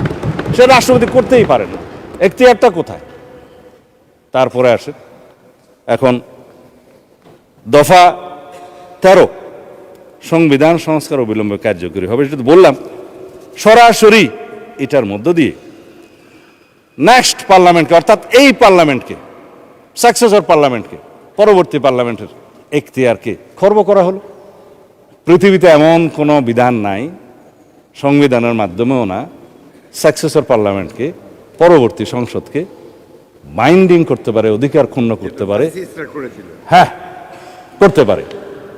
আমরা এখানে এমন কোনো আইন এখন সংবিধান আনতে পারবো না যে পরবর্তী পার্লামেন্টের সংসদ সদস্যরা এই করতে পারবে না। নো, যার জন্য সংবিধানের ফ্যাসিস্ট সরকার আরোপিত 7A and B null and void ঘোষণা করা হয়েছে। আল্টাবাস দ্য কনস্টিটিউশন ঘোষণা করা হয়েছে, বলা হয়েছে নন এস্ট, এটা ছিলই না। এখন আসেন যে দফা 7, 180 দিনের ভিতরে সংবিধান সংস্কার সম্পন্ন করার যে বিধান করা হয়েছে, যে এই সংস্কার পরিষদের অস্তিত্বই নাই, সেই সংস্কার পরিষদের এখতিয়ার এখানে ডিক্লেয়ার করা হয়েছে যে 180 দিনের ভিতরে এই আদেশে যা যা আছে সব করবেন। আদেশটার মধ্যে মাননীয় স্পিকার যে সমস্ত তফসিল দেয়া হয়েছে, 30টা তফসিল দেয়া হয়েছে। এই তফসিলের মধ্যে আদেশটা দেখলাম, আমি তো মনে করছিলাম 48টাই তফসিল এখানে ধরিয়ে দেবে, পক্ষে 47টা। বলছে জুলাই জাতীয় সনদ 2025-এর যে সকল বিষয়ে ঐক্যমত হয়েছে, ঐক্যমত হয়েছে উইথ নোট অফ ডিসেন্ট। কিন্তু এখানে নোট অফ ডিসেন্টের প্রশ্নটা কোথায়? এখানে নোট অফ ডিসেন্টের অংশটা কোথায়? আপনি প্রস্তাবটা করলেন আর নোট অফ ডিসেন্ট সহ যেভাবে আমরা ঐক্যমত হয়েছে সেটা লিখলেন না। তার মানে এটা হচ্ছে একটা জাতীয় প্রতারণার দলিল। এখানে বলছে দফা 4 অনুযায়ী গণভোটের ব্যালটে উত্থাপিত 4টি প্রশ্নের প্রত্যেকটিতে আপনি আলাদাভাবে হ্যাঁ অথবা না দেওয়ার বিধান, এই হ্যাঁ অথবা না দেওয়ার বিধান এইটা সংবিধান সংশোধনের প্রশ্নে জড়িত, এই পার্লামেন্টের সার্বভৌমত্ব লঙ্ঘনের সাথে জড়িত। সেই প্রশ্নই আপনি গণভোটে দিতে পারেন। যদি দিয়েও থাকেন 4টা গণভোটের প্রশ্ন, আমাকে কেন বাধ্য করা হলো একটা জবাব দিতে হবে হ্যাঁ অথবা না? বলা হচ্ছে যে তুমি এখানে 3টা শরবতের বোতল আছে, তবে এই কুইনেনটাও তোমাকে খাইতে হবে।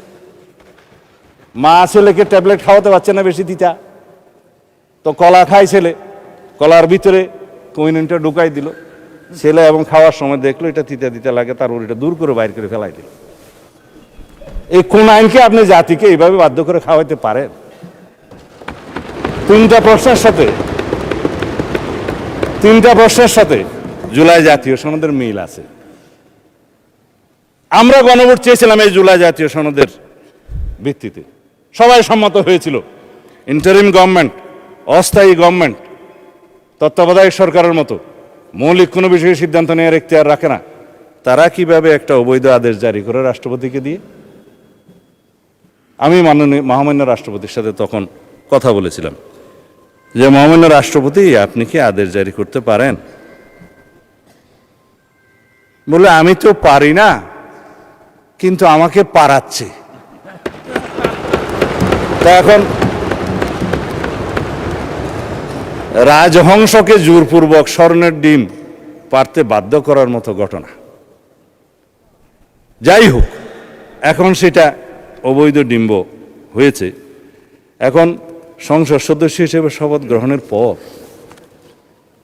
দফা 8 অনুসারে ওই আইনেরই, ওই আদেশেরই অস্তিত্বহীন সংবিধান সংস্কার পরিষদের সদস্য হিসেবে শপথ নেওয়ার কোনো বিধান না থাকার পরেও একজন মাননীয় ব্যারিস্টার সদস্য বলেছেন, না, আমার মাননীয় সদস্য বোধহয় ডক্টর শফিকুল ইসলাম মাসুদ বলেছেন এই সংবিধান সংস্কার পরিষদের সদস্য হিসেবে শপথ নেওয়ার ফর্মটা আমি পটুয়াখালী থেকে আনি নাই, এখানে কে সাপ্লাই করলো? আমি একমত, প্রধান নির্বাচন কমিশনারের অফিস থেকে এই ফর্ম এখানে জাতীয় সংসদে দেওয়ার এখতিয়ার প্রধান নির্বাচন কমিশনার নাই।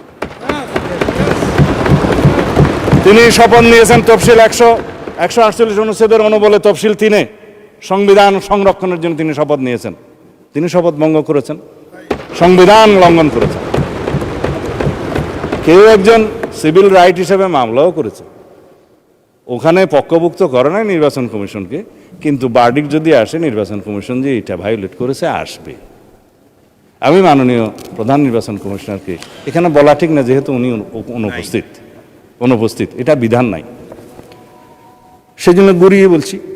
প্রশ্ন করতে পারতাম, করছি না, যে আপনি সংবিধান সংরক্ষণের জন্য শপথ নিয়েছেন, এই ফর্ম আপনাকে দাখিল করা জাতীয় সংসদের সচিবের কাছে পৌঁছে দেওয়ার কি এখতিয়ার কে দিয়েছে, কোন আইন বলে দিয়েছে? জাতীয় সংসদের সচিব এখানে উপস্থিত আছে বলতে পারি, ভায়োলেশন তো হবে না। তিনি সেই ফর্মটা আমাদের কাছেও পাঠালেন, ওনাদের কাছেও পাঠালেন।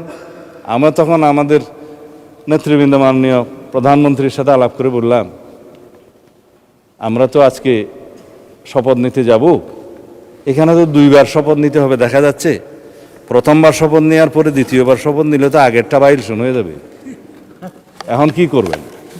বলে আমি তো এমপি হিসাবে নির্বাচিত হয়েছি, ব্যালটের মধ্যে একটা দানের শীষ ছিল, আর একটা কোদাল মার্কা ছিল, আর একটা কি যেন ছিল, দাড়ির পাল্লা ছিল। আপনার খুশি হয়েছেন? ঠিক আছে, দাড়ির পাল্লাও ছিল, আচ্ছা শাপলাও ছিল না? ওনার আসনে শাপলা দাঁড়ায় নাই, ওনার আসনে শাপলা কুলি দাঁড়ায় নাই, ঢাকা 17-তে ছিল না, সেজন্য না ওনার আসনে দাঁড়ায় না, ঢাকা 17-তে দাঁড়ায় না। আপনাদের একজন ডাক্তার সাহেব দাঁড়াইছিল এবং ওনার পরিচয় দিছে যে আমি তারেক রহমানের বিরুদ্ধে ইলেকশন করতেছি, জানো না?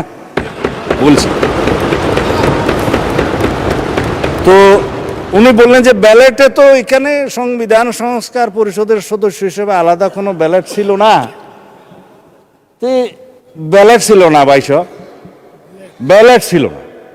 বলে যে এখানে এমপি নির্বাচিত হওয়ার জন্য কনস্টিটিউশনাল ম্যান্ডেট হিসেবে নির্বাচন কমিশন সংসদ সদস্যদের নির্বাচনে একটা ব্যালট দিয়েছে, সেখানে আমরা সিলটিল দিয়েছি। আর একটা গণভোটের ব্যালট ছিল যে সংস্কার চাই কি চাই না, হ্যাঁ ওখানে হ্যাঁ না দিবে, জবরদস্তি দিয়েছে, দিল।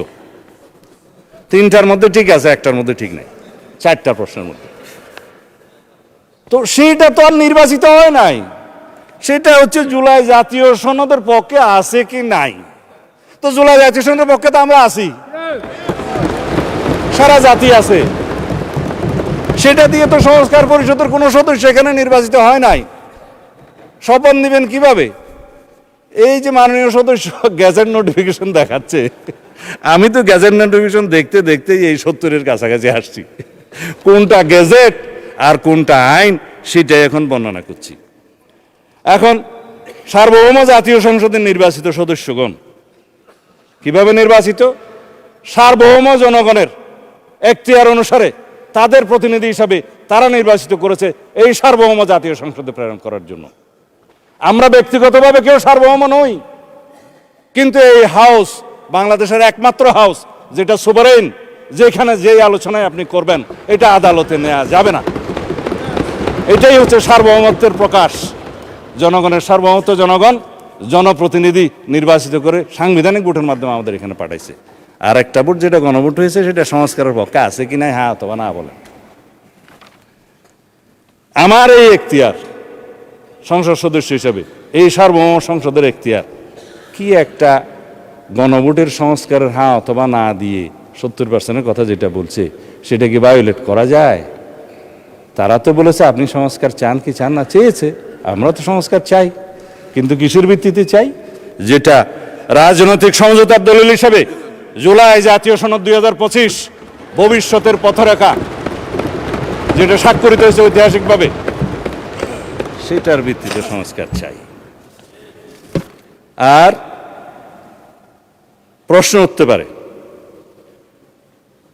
গণভোট এবং তার ফলাফলের কি হবে? বলে ফেললাম, অসাংবিধানিক আদেশের অনুবলে বেআইনি কোনো আদেশের মাধ্যমে কোনো কিছুই বৈধতা পেতে পারে না মাননীয় স্পিকার। এই উক্ত জুলাই জাতীয় সনদ, সংবিধান সংস্কার বাস্তবায়ন আদেশ 2025 এবং গণভোট অধ্যাদেশ 2025, এই দুইটারই বৈধতা উচ্চ আদালতে চ্যালেঞ্জ করা হয়েছে, যা বিচারাধীন এবং রুল জারি হয়েছে বলে শুনলাম। অতএব বিচারাধীন বিষয়ে পার্লামেন্টে বিতর্ক হবে কি হবে না, সেটা আলাদা বিতর্ক হতে পারে। এই বিতর্ক এখানে হবে কি হবে না। বাংলাদেশ জাতীয়তাবাদী দল বিএনপি এই স্বাক্ষরিত জুলাই জাতীয় সনদ 2025 এর প্রতিটি অক্ষর, শব্দ, বাক্যকে ধারণ করে বাস্তবায়নের জন্য জাতির কাছে আমরা অঙ্গীকারাবদ্ধ।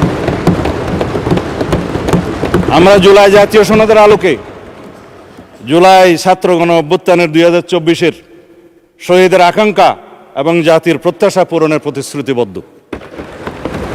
এদেশের জনগণ বিএনপির নির্বাচনী ইশতেহার সমর্থন করে শতকরা 51% ভোট দিয়ে তাদের ম্যান্ডেট দিয়েছে বিএনপিকে। কিন্তু আমরা সরকারি দল, বিরোধী দল সবাইকে নিয়ে এই মহান জাতীয় সংসদে সমঝোতার ভিত্তিতে আলাপ আলোচনার মধ্য দিয়ে সংবিধানের গণতান্ত্রিক সংশোধনী আনতে চাই। বাংলাদেশের মানুষের বিশাল জনপ্রত্যাশার প্রতি আমরা সকলেই দায়বদ্ধ। আমি এখন কনক্লুড করব, এরপরে পলিটিক্যাল বক্তব্য আমি দেব না, কারণ সময় বোধহয় বেশি নাই।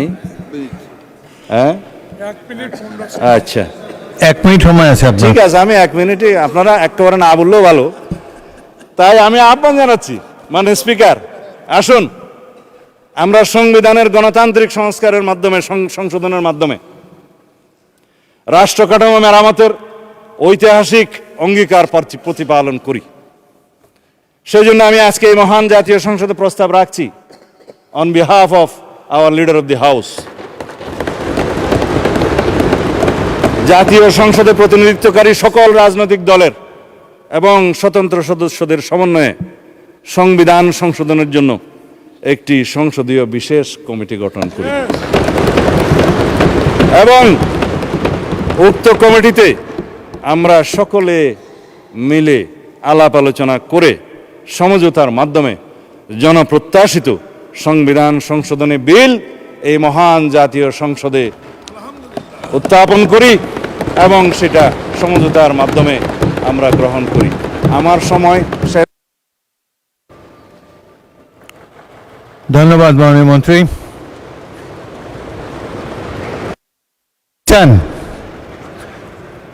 ধন্যবাদ মাননীয় মন্ত্রী।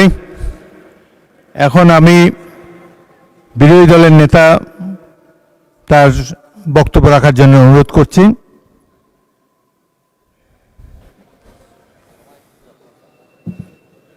মাননীয় স্পিকার, আপনাকে ধন্যবাদ। আমার বক্তব্যের হায়াত কতটুকু হবে? আপনাকে সময় দেই। আপনাদের বিরোধী দল থেকে ইতিমধ্যে 56 মিনিট বলেছেন। তো আমি প্রথমে চেয়েছিলাম যে 1 ঘন্টা 1 ঘন্টা করে 2 ঘন্টা হোক, তবে আপনাদেরকে কিছু সময় বেশি দেবো। আমি আগেই যেহেতু বলেছি, খুব ভালো হয় যদি আপনি 10 মিনিটে শেষ করে দেন। বোধহয় কষ্ট হবে আমার জন্য। আচ্ছা, আপনাকে কষ্ট দিতে চাই না। Thank you so much.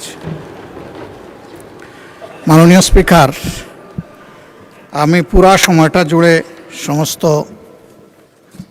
মাননীয় সংসদ সদস্য যারা বক্তব্য রেখেছেন তাদেরকে সম্মানের সাথে অনুধাবন করার চেষ্টা করেছি।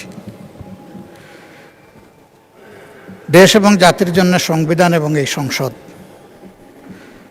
আমরা কে ট্রেজারি বেঞ্চে আর কে অপোজিশন বেঞ্চে, এগুলো কোনো পার্মানেন্ট জিনিস না।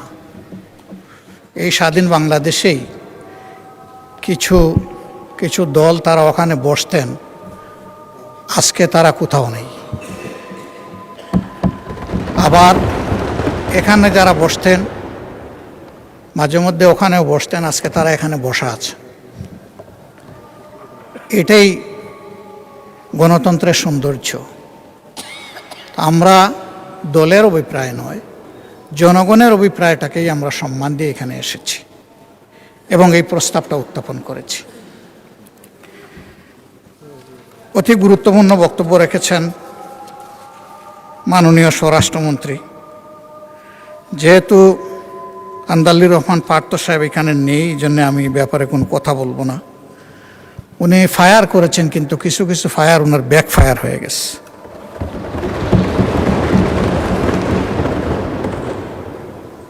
জনাব সালাউদ্দিন আহমদ সাহেব অত্যন্ত বিজ্ঞ লোক। আমি যতদূর জানি তিনি আইনের ছাত্র ছিলেন। আর আমরা ফেসিবাদের আমলে দফায় দফায় সেই আইনের নামেই আমরা ফেসিবাদের ভিকটিম হয়েছি। ওনার পজিশন একজন জ্ঞানী মানুষ হিসাবে, আর আমাদের পজিশন একজন বক্তা হিসাবে। আমরা ভোগ করেছি, ভিকটিমাইজড হয়েছি আমরা। তো উনি ভাগ্যবান।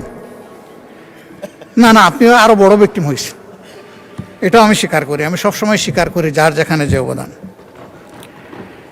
তিনি 73 সালের পরে অর্ডার যে আইন নয় সেইটার উল্লেখ করেছেন, কিন্তু এর পরে বহু অর্ডারও, বহু অধ্যাদেশ, বহু আদেশ আইনের রূপ নিয়েছে। আজকে যদি সেই সমস্ত সম্মানিত ব্যক্তিদের সম্পর্কে কথা বলি, তারা আজকে দুনিয়ায় নেই।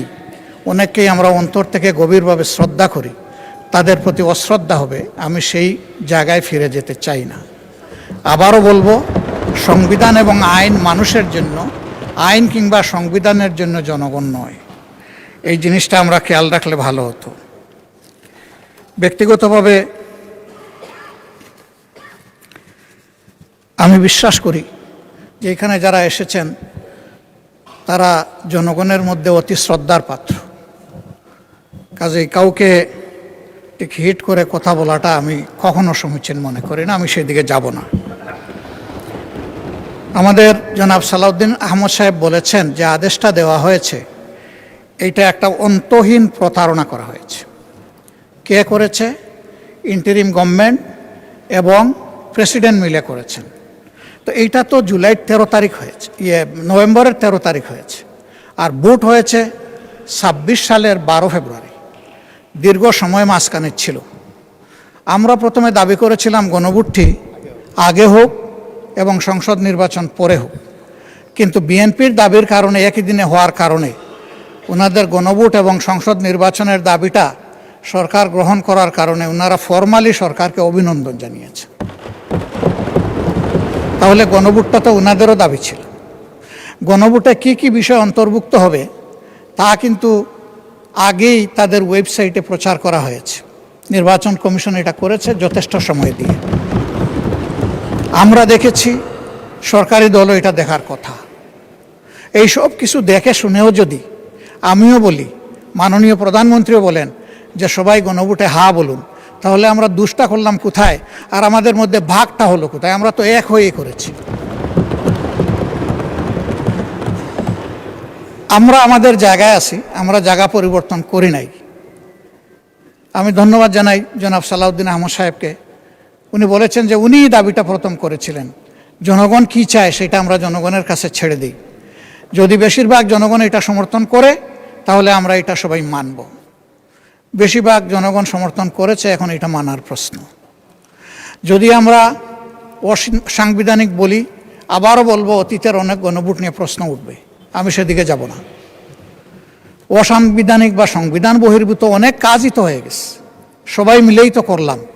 তো সেই জায়গায় তো আমরা কোনো আপত্তি করলাম না। কেন করলাম না? এটা দেশ এবং জনগণের জন্য প্রয়োজন ছিল। সেই জায়গায় যদি না করি, এই জায়গায় তারা যদি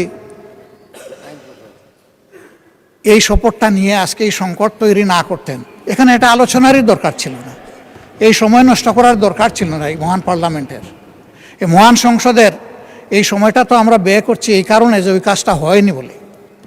এই জন্যেই আমরা চেয়েছিলাম যে এই অধিবেশন কিভাবে ডাকা যায়, কখন ডাকা যায়, তার উপরে আলোচনা হোক। আলোচনা অনেক হয়েছে, পক্ষে বিপক্ষে, মেরিট ডিমেরিট অনেক এসেছে। আসার শেষ প্রান্তে এসে আমাদের সম্মানিত সদস্য এবং স্বরাষ্ট্রমন্ত্রী বলেছেন যে সংস্কার পরিষদের মেম্বার হিসাবে আমরা যে নির্বাচিত হচ্ছি এর জন্য কোনো ব্যালট ছিল না। আমি বলবো ব্যালট ছিল। গণভোটের ব্যালটটাই সেই ব্যালট। এবং যে আদেশ বলে গেজেট হয়েছে ওখানে পরিষ্কার লেখা ছিল যে এই নির্বাচনে যারা সংসদ সদস্য হিসাবে নির্বাচিত হবেন তারা একই সাথে সংস্কার পরিষদের সদস্য হিসাবেও বিবেচিত। আমি মনে করি যে আজকে তো আমরা একটা ছোট অংশ, বিশাল অংশ জুড়ে ট্রেজারি বেঞ্চ এবং এখানে অনেক অভিজ্ঞ পার্লামেন্টারিয়ান আছে। আমি ব্যক্তিগতভাবে একেবারেই পার্লামেন্টে একজন শিশু। আজকে এই পার্লামেন্টে আমার বয়স হচ্ছে 4 দিন, 4 দিনের শিশু আমি। তারা তো অভিজ্ঞ, তারা এই বিষয়গুলো আগে নিশ্চয়ই খুঁটে খুঁটে দেখেছেন। আমি নিজে সংস্কার এর জন্য যে ঐকমত্য কমিশন হয়েছিল সেখানে কোনো মেম্বার হিসাবে যোগদানের সৌভাগ্য অর্জন করি নাই, কিন্তু এখানে অনেকে ছিলেন, তাদের হাতেই তো এইগুলো ফর্মুলেট হয়েছে, ফর্মুলেট হয়ে আমাদের সবার কাছে, জনগণের কাছে এসেছে। আজকে তারা নিজেদের তৈরি করা জিনিসের সাথে স্ববিরোধিতা করতে পারেন না। এটা মেনে নেওয়াই ছিল মহত্বের লক্ষণ এবং আমি মনে করি রাষ্ট্র দায়িত্ব হতো তাদের, ভালো হতো। শেষের দিকে এসে সম্মানিত মাননীয় সংসদ সদস্য এবং স্বরাষ্ট্রমন্ত্রী একটা প্রস্তাব দিয়েছেন। আজকে পুরো আলোচনাটা হচ্ছে সংস্কারের উপর, সংস্কার পরিষদের উপর, এর সভা আহ্বানের উপর। তিনি যদি ভালো হতো এরকম করে একটা প্রস্তাব দিতেন যে এই সংস্কার নিয়ে যে আলোচনা হলো তাকে একটা জায়গায় পৌঁছানোর জন্য আসুন আমরা একটা বিশেষ কমিটি করি, তাহলে that could be matter of consideration. আমরা এটাকে ইতিবাচকভাবে দেখতে পারি, কারণ আমরা সংকট তৈরির জন্য তো এখানে আসিনি, দেশের মানুষের সংকট নিরসনের জন্য এখানে এসেছি। আমরা প্রথম দিনই মাননীয় স্পিকারকে অভিনন্দন জানাতে গিয়ে বলেছিলাম যে আমরা একটা গঠনমূলক বিরোধী দল হিসাবে এখানে দায়িত্ব পালন করতে চাই। বিরোধিতার খাতিরে কোনো বিরোধিতা নয়, বরঞ্চ যেখানে প্রয়োজন সহযোগিতা আর জাতির অধিকার সংরক্ষণের প্রয়োজনে বিরোধিতা। আমরা আমাদের পজিশনে এখনো আছি। আমরা সরকারি দলকে আন্তরিকভাবে আহ্বান জানাবো যে আসুন, জনগণের বৃহত্তর রায়, যে রায়টা জনগণ দিয়েছে, কত পার্সেন্ট আমি এটাতে আর যাচ্ছি না বারবার, জনগণ গণভোটকে গ্রহণ করে নিয়েছে। আমরাও গ্রহণ করার মাধ্যমে জনগণকে সম্মান করি, তাহলে এই সংসদ সম্মানিত হবে ইনশাআল্লাহ। এই জন অভিপ্রায় এর মধ্য দিয়ে প্রতিফলিত হোক আমাদের সমন্বিত উদ্যোগে। এখানে আলাদা আমরা এক লাইনে, ট্রেজারি বেঞ্চ আরেক লাইনে চলতেই থাকলাম, এটার মাধ্যমে সমাধান কিভাবে হবে এটা আমরা সবাই বুঝি। এই জন্যে আমরাও সমাধান চাই, কিন্তু আমরা ন্যায্যতার ভিত্তিতে চাই।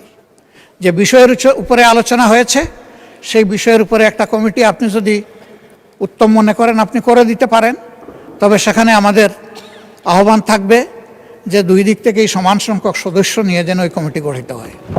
তাইলে আমরা সেখানে আমাদের মতামত সুন্দরভাবে দিতে পারবো।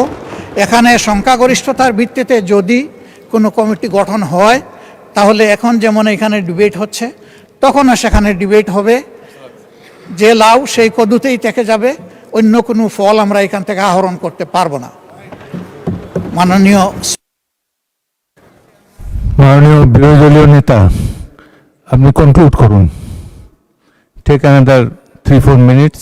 আমরা আমাদের অভিপ্রায় আপনার সামনে তুলে ধরেছি, এখন সিদ্ধান্ত আপনার। আপনাকে ধন্যবাদ। আসসালামু আলাইকুম। ধন্যবাদ বিরোধী দলীয় নেতা। আমি এখন আইনমন্ত্রীকে তার বক্তব্য পেশ করার জন্য অনুরোধ জানাচ্ছি। আপনার সময় 15 মিনিট।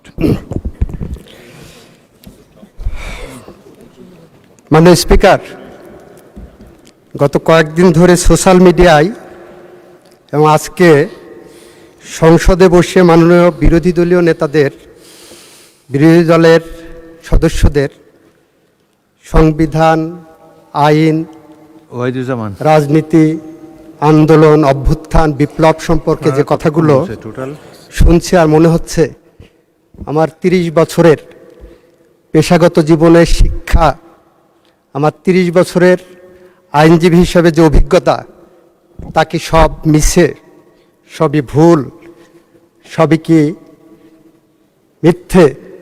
এইটা মনে হচ্ছে। কিছুক্ষণের মধ্যেই আমার সম্বিত ফিরে আসার পরে মনে হলো বিরোধী দলের মাননীয় সদস্যরা ওনারা জানেনই না ওনাদের কিসের উপরে আন্দোলন বক্তব্য রাখছেন। ওনাদের প্রথম বক্তব্য ওনারা সংবিধান মানেন না, অথচ আজকের যে প্রশ্ন 10 ধারার প্রশ্নের প্রথম কথাই বলা আছে সংসদ সদস্য নির্বাচনের ফল ঘোষিত হওয়া 30 পঞ্জিকা দিবসের মধ্যে যে পদ্ধতিতে জাতীয় সংসদের প্রথম অধিবেশন আহ্বান করা হয়েছে সেই পদ্ধতি অনুসরণ করে ওই পদ্ধতিটা হলো সাংবিধানিক পদ্ধতি। একদিকে বলবেন 72-এর সংবিধান মানবেন না, আর একদিকে পদ্ধতি নেবেন সাংবিধানিক পদ্ধতি। মাননীয় স্পিকার, আজকে আমার বিরোধী দলের সদস্যরা যে বক্তব্য দিচ্ছেন, যে শপথ নিয়েছেন, সেই শপথ নিয়েছেন, নির্বাচিত হয়েছেন ওই সংবিধানের আলোকে। ওই বিরোধী দলীয় সদস্যরা যে অধ্যাদেশের উপরে আদেশের উপরে নির্ভর করছেন, ওই আদেশের 12 ধারাটা পড়ে দেখেন। ওনারা জুলাই সনদকে সংবিধানে জুলাই সনদ অন্তর্ভুক্ত করার ব্যবস্থা গ্রহণ করা হবে বলে সেই আইনে উল্লেখ করা হচ্ছে। সুতরাং আমাদের বুঝতে হবে 72-এর সংবিধান আমাদের কাছে বেসিস। এটা 24-এর জুলাই বিপ্লব উত্তর সময়ে, গণ অভ্যুত্থান উত্তর সময়ে এই ম্যান্ডেটটা জনগণ আমাদেরকে দিয়েছে। এই সংবিধানকে সামনে রেখে যাবতীয় কার্যক্রম পরিচালিত হবে এবং যাবতীয় কার্যক্রমে আমরা সংশোধনী আনতে পারবো সংবিধানে। মাননীয় স্পিকার, আমরা এখানে যখন বক্তব্য দিচ্ছি তখন সেই বক্তব্যের কেন্দ্রবিন্দু হলো জুলাই সনদ। জুলাই সনদকে ইফেক্টিভ করার জন্য একটি জুলাই আদেশ জারি করা হয়েছে, একটি গণভোট অধ্যাদেশ জারি করা হয়েছে। সব কিছুর কেন্দ্রবিন্দুতে আছে জুলাই সনদ। জুলাই সনদের 6টি প্যারাগ্রাফে দেওয়া আছে। 6টি প্যারাগ্রাফের মধ্যে প্যারাগ্রাফ 6-এর কটা যদি একটু দেখেন, সেই 6-এর কয়ের আন্ডারে অনুচ্ছেদ 1 থেকে 47 আছে। সেই 6-এর কয়ের প্রথম শর্তই হলো, মাননীয় স্পিকার, সংবিধান সংশোধন সাপেক্ষে সংস্কারের বিষয়সমূহ। আপনারা যে প্রশ্নগুলো গণভোটে দিয়েছেন, ইচ অ্যান্ড এভরি প্রশ্ন সংবিধান সংস্কার সাপেক্ষে। মাননীয় স্পিকার, আমরা যারা বিএনপি করি আমরা একটু সহজ সরল, জুলাই বিপ্লবীদের মতো একটু আবেগী, জুলাই বিপ্লবীদের মতো জন আকাঙ্ক্ষার কথা চিন্তা করি, জনগণের কথা চিন্তা করি। আপনি জুলাই সনদের 22 অনুচ্ছেদে যে দেখেন, মাননীয় স্পিকার, আমি যদি বলি বিএনপি এই আবেগ নিয়ে এই জুলাই সনদকে ধারণ করে, মাননীয় স্পিকার, জাতীয় সংসদে নারী প্রার্থী দিয়েছিলেন প্রায় 5%। এই সনদে 22-এ বলা আছে, যদি আমি এইভাবে বলি, জুলাই জাতীয় সনদ 2025 স্বাক্ষরের পরবর্তী সাধারণ নির্বাচনে প্রতিটি রাজনৈতিক দল বিদ্যমান 300 সংসদীয় আসনের জন্য প্রার্থী মনোনয়নের ক্ষেত্রে কমপক্ষে 5% নারী প্রার্থী মনোনয়ন দিবে, তবে এটি সংবিধানে উল্লেখ করা হবে না। মাননীয় স্পিকার, আমরা ওই যে জুলাই সনদকে ধারণ করি বুকে, আমাদের রক্ত প্রবাহে জুলাই সনদ মিশে আছে, সেইটাকে ধারণ করেই বিএনপি নারী প্রার্থীকে দিয়েছিলেন। ওনারা জুলাই সনদ বলছেন, জুলাই সনদ বলতে বলতে ওনাদের মুখে ফেনা উঠে যাচ্ছে। এইটা স্বাক্ষরের পরে যে নির্বাচন গেছে, সেই নির্বাচনে একজন নারী প্রতিনিধিকে ওনারা মনোনয়ন দেননি। মাননীয় স্পিকার, মাননীয় স্পিকার, জুলাই সনদের 23 অনুচ্ছেদে রাখেন, 23 অনুচ্ছেদে বলা আছে ডেপুটি স্পিকার পদে বিরোধী দলের থেকে, এই যে দেওয়া আছে, আপনি পড়েন। আপনি মাননীয় স্পিকার, জুলাই সনদের 23 অনুচ্ছেদে বলা আছে, আপনি আমাকে অ্যাড্রেস করেন। মাননীয় স্পিকার, 23 অনুচ্ছেদে বলা আছে বিরোধী দলের থেকে ডেপুটি স্পিকার দেওয়া হবে। আমাদের মাননীয় প্রধানমন্ত্রী, আমাদের সংসদীয় দলের নেতা জুলাই সনদকে বুকে ধারণ করেছেন, চেতনায় ধারণ করেছেন, আর করেছেন বলেই ডেপুটি স্পিকার পদটি তাদেরকে অফার করা হয়েছিল মাননীয় স্পিকার। ওনারা জুলাই সনদ ধারণ করেননি, ডেপুটি স্পিকার পদ ওনারা নেননি মাননীয় স্পিকার। মাননীয় স্পিকার, ওনারা প্রশ্ন তুলেছেন জুলাই সনদ না ৭২ সংবিধান, জুলাই সনদ না সংবিধান। মাননীয় স্পিকার, আমাদের ১৯৭২ সালের যে সংবিধানের আলোকে এই সংসদ রচিত হয়েছে, গঠিত হয়েছে, সেই ৭২ সংবিধানের সাথে বাংলাদেশের লাখো শহীদের রক্তের ঋণ জড়িয়ে আছে। সেই সংবিধানের সাথে লাখো মামুনের ইজ্জত এবং সম্ভ্রম জড়িয়ে আছে। এই সংবিধান যতবার সংশোধন হয়েছে, সেই সংশোধনের মধ্যে ৭২ থেকে ৭৫ পর্যন্ত একদলীয় শাসনামলে প্রায় ৩০,০০০ বিরোধী রাজনৈতিক কর্মীদের হত্যার রক্ত জড়িয়ে আছে। এই সংবিধানে এমন সংশোধনী আছে যেটা পৃথিবীর ইতিহাসে অত্যন্ত বিরল। পৃথিবীর ইতিহাসে মাননীয় স্পিকার, সামরিক শাসনের মধ্য দিয়ে বাংলাদেশের গণতন্ত্রের দ্বার উন্মোচন করে দেওয়া হয়, এটার একমাত্র উদাহরণ বাংলাদেশে শহীদ রাষ্ট্রপতি জিয়াউর রহমান করেছিলেন। যে কারণে আমরা বলি বাংলাদেশের যা কিছু শ্রেষ্ঠ অর্জন, তার সব কিছু এসেছে শহীদ রাষ্ট্রপতি জিয়াউর রহমান এবং তার পরিবারের হাত ধরে। আমরা বাংলাদেশের মুক্তিযুদ্ধ এনেছি, আমরা বাংলাদেশের সাংবিধানিক সংশোধনী বহুদলীয় গণতন্ত্র এনেছি, ন্যায় বিচারের পথ উন্মুক্ত করার জন্য আমরা বাংলাদেশের বিচার বিভাগের স্বাধীনতা এনেছি। আমরা ৮২ থেকে ৯০ পর্যন্ত বেগম খালেদা জিয়ার নেতৃত্বে জাফর, জয়নাল, দীপালি সাহা, কাঞ্চন, রাউফুন, বসুনিয়া, শাহজাহান, সিরাজ, জেহাদ, নূর হোসেন, ডাক্তার শামসুল আলম খান মিলনের রক্তের বিনিময়ে আমরা ৯০ সালের যে গণ অভ্যুত্থান ঘটিয়েছিলাম, তার প্রেক্ষিতে মাননীয় স্পিকার ৯১ সালে যে পার্লামেন্ট এসেছিল, সেই পার্লামেন্টে আমাদের মাননীয় প্রধানমন্ত্রী, আমাদের প্রয়াত নেত্রী বেগম খালেদা জিয়া বাংলাদেশের সংসদীয় গণতন্ত্র এনেছিলেন, যার কারণে আজকে ওনারা এক্সারসাইজটা করতে পারছেন। মাননীয় স্পিকার, মাননীয় স্পিকার, আমার বন্ধুরা আইনের কিছু ফেলাসাজ ব্যাখ্যা দিয়েছেন। ওনারা বলেছেন আদেশ আইন, আমিও বলছি আদেশ আইন। কোন আদেশ আইন সেটা ওনারা বুঝতে পারছেন না। মাননীয় স্পিকার, 1897 সালের একটা আইন আছে যেটার নাম general clauses act. General clauses অ্যাক্টে সেকশন 20 থেকে 24 পর্যন্ত আমার বন্ধুদের পড়তে বলবো।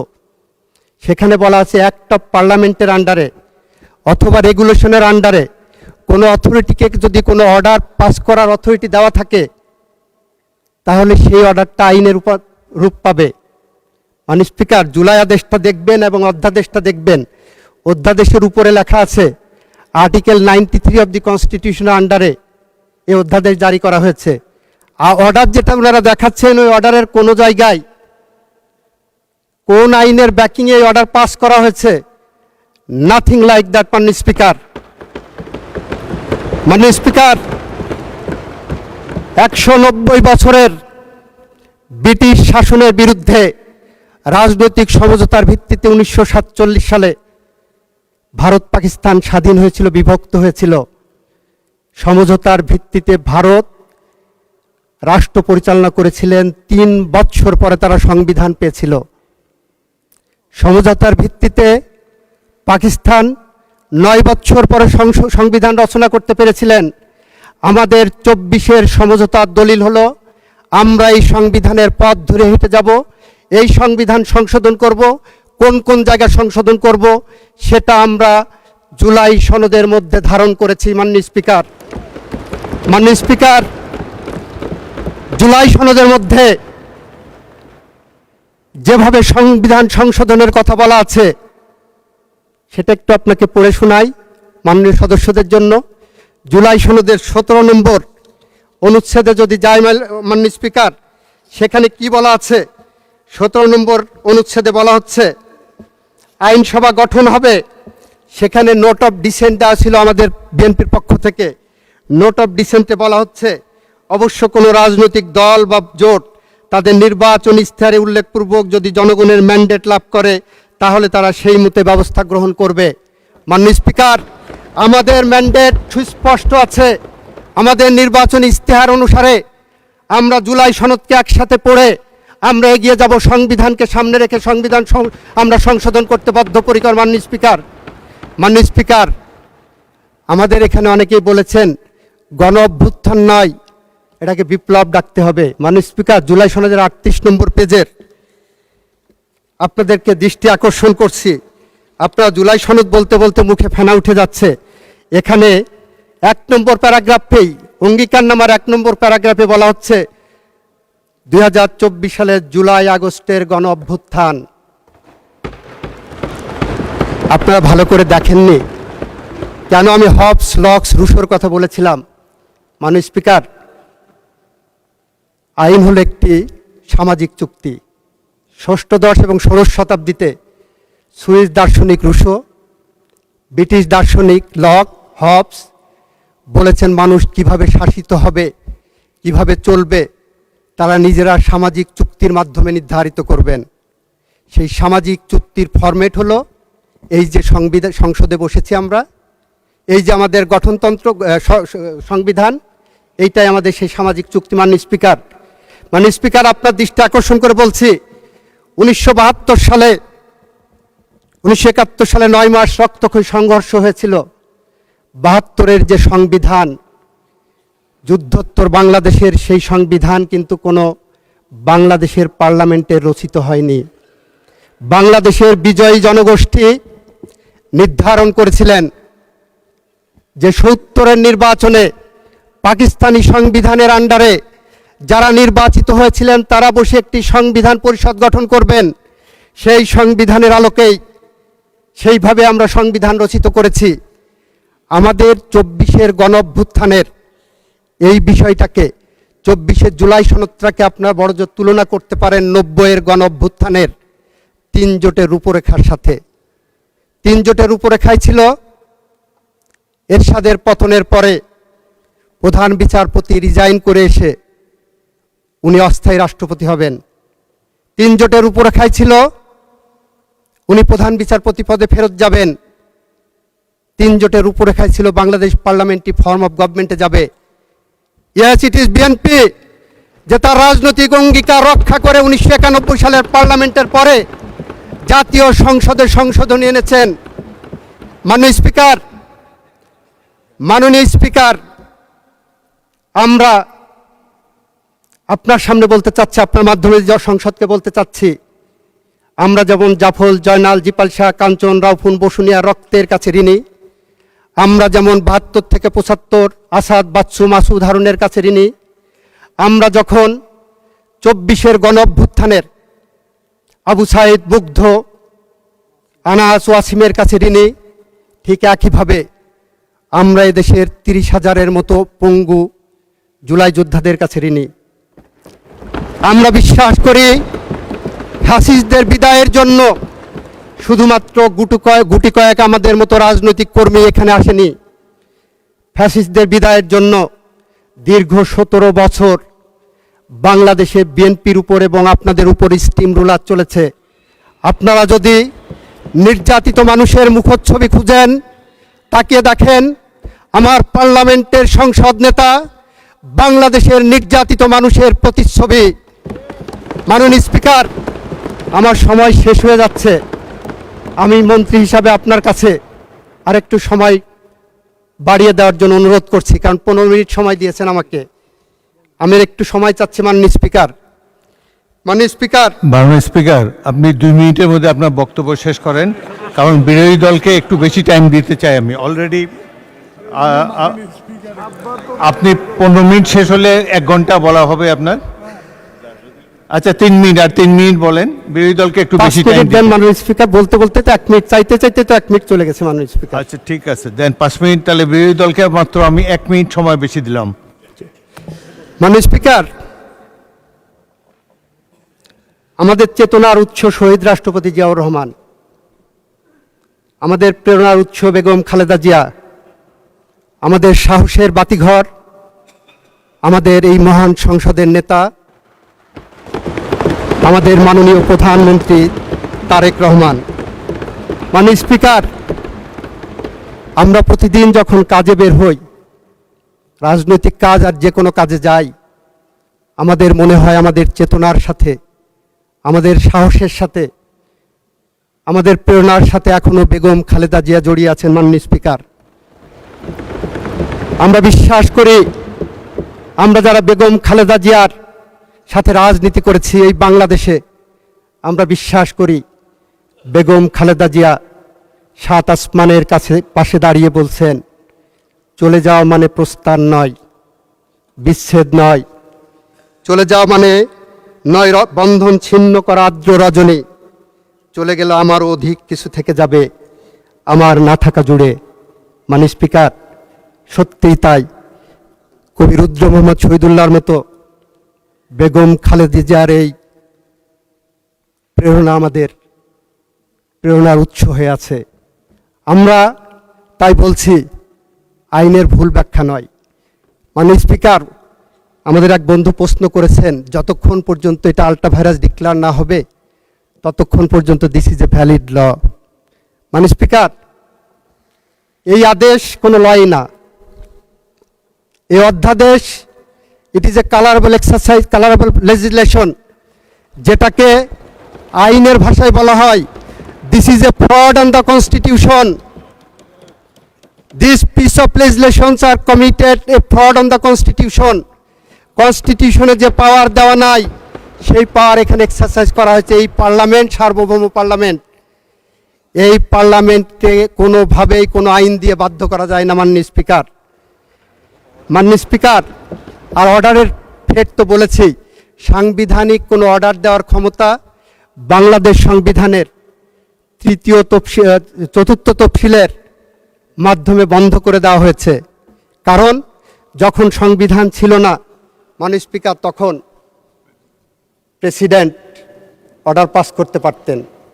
যখন মার্শাল লর সময় সংবিধান থাকে না, তখন সাসপেন্ডেড থাকলে অর্ডার পাস করতে পারতেন। কিন্তু যখন সংবিধান থাকে, আমাকে প্রশ্ন করা হয়েছে, মাননীয় অ্যাটর্নি জেনারেল, আপনি কোন ক্ষমতা বলে অ্যাটর্নি জেনারেল দায়িত্ব পালন করেছিলেন? যে ক্ষমতা বলে এনসিপির বর্তমান চেয়ারম্যান শপথ নিয়েছিলেন, ওই ক্ষমতা বলেই আমি দায়িত্ব পালন করেছি। মাননীয় স্পিকার, আমার বন্ধুদের বলতে চাই, এই সংকটময় অবস্থায় রাষ্ট্রপতির সামনে রাষ্ট্র রক্ষা করা একটা দায়িত্ব ছিল। আর্টিকেল 64 যদি ওনারা পড়ে দেখেন, আমি অনুরোধ করব, attorney general is for Bangladesh, not of the government of Bangladesh. এই বাংলাদেশকে সঠিক পথে ডাইরেকশন দেওয়ার জন্য I was appointed as the Attorney General for Bangladesh. Article 64 একটু পড়ে দেখতে বলবো। মাননীয় স্পিকার,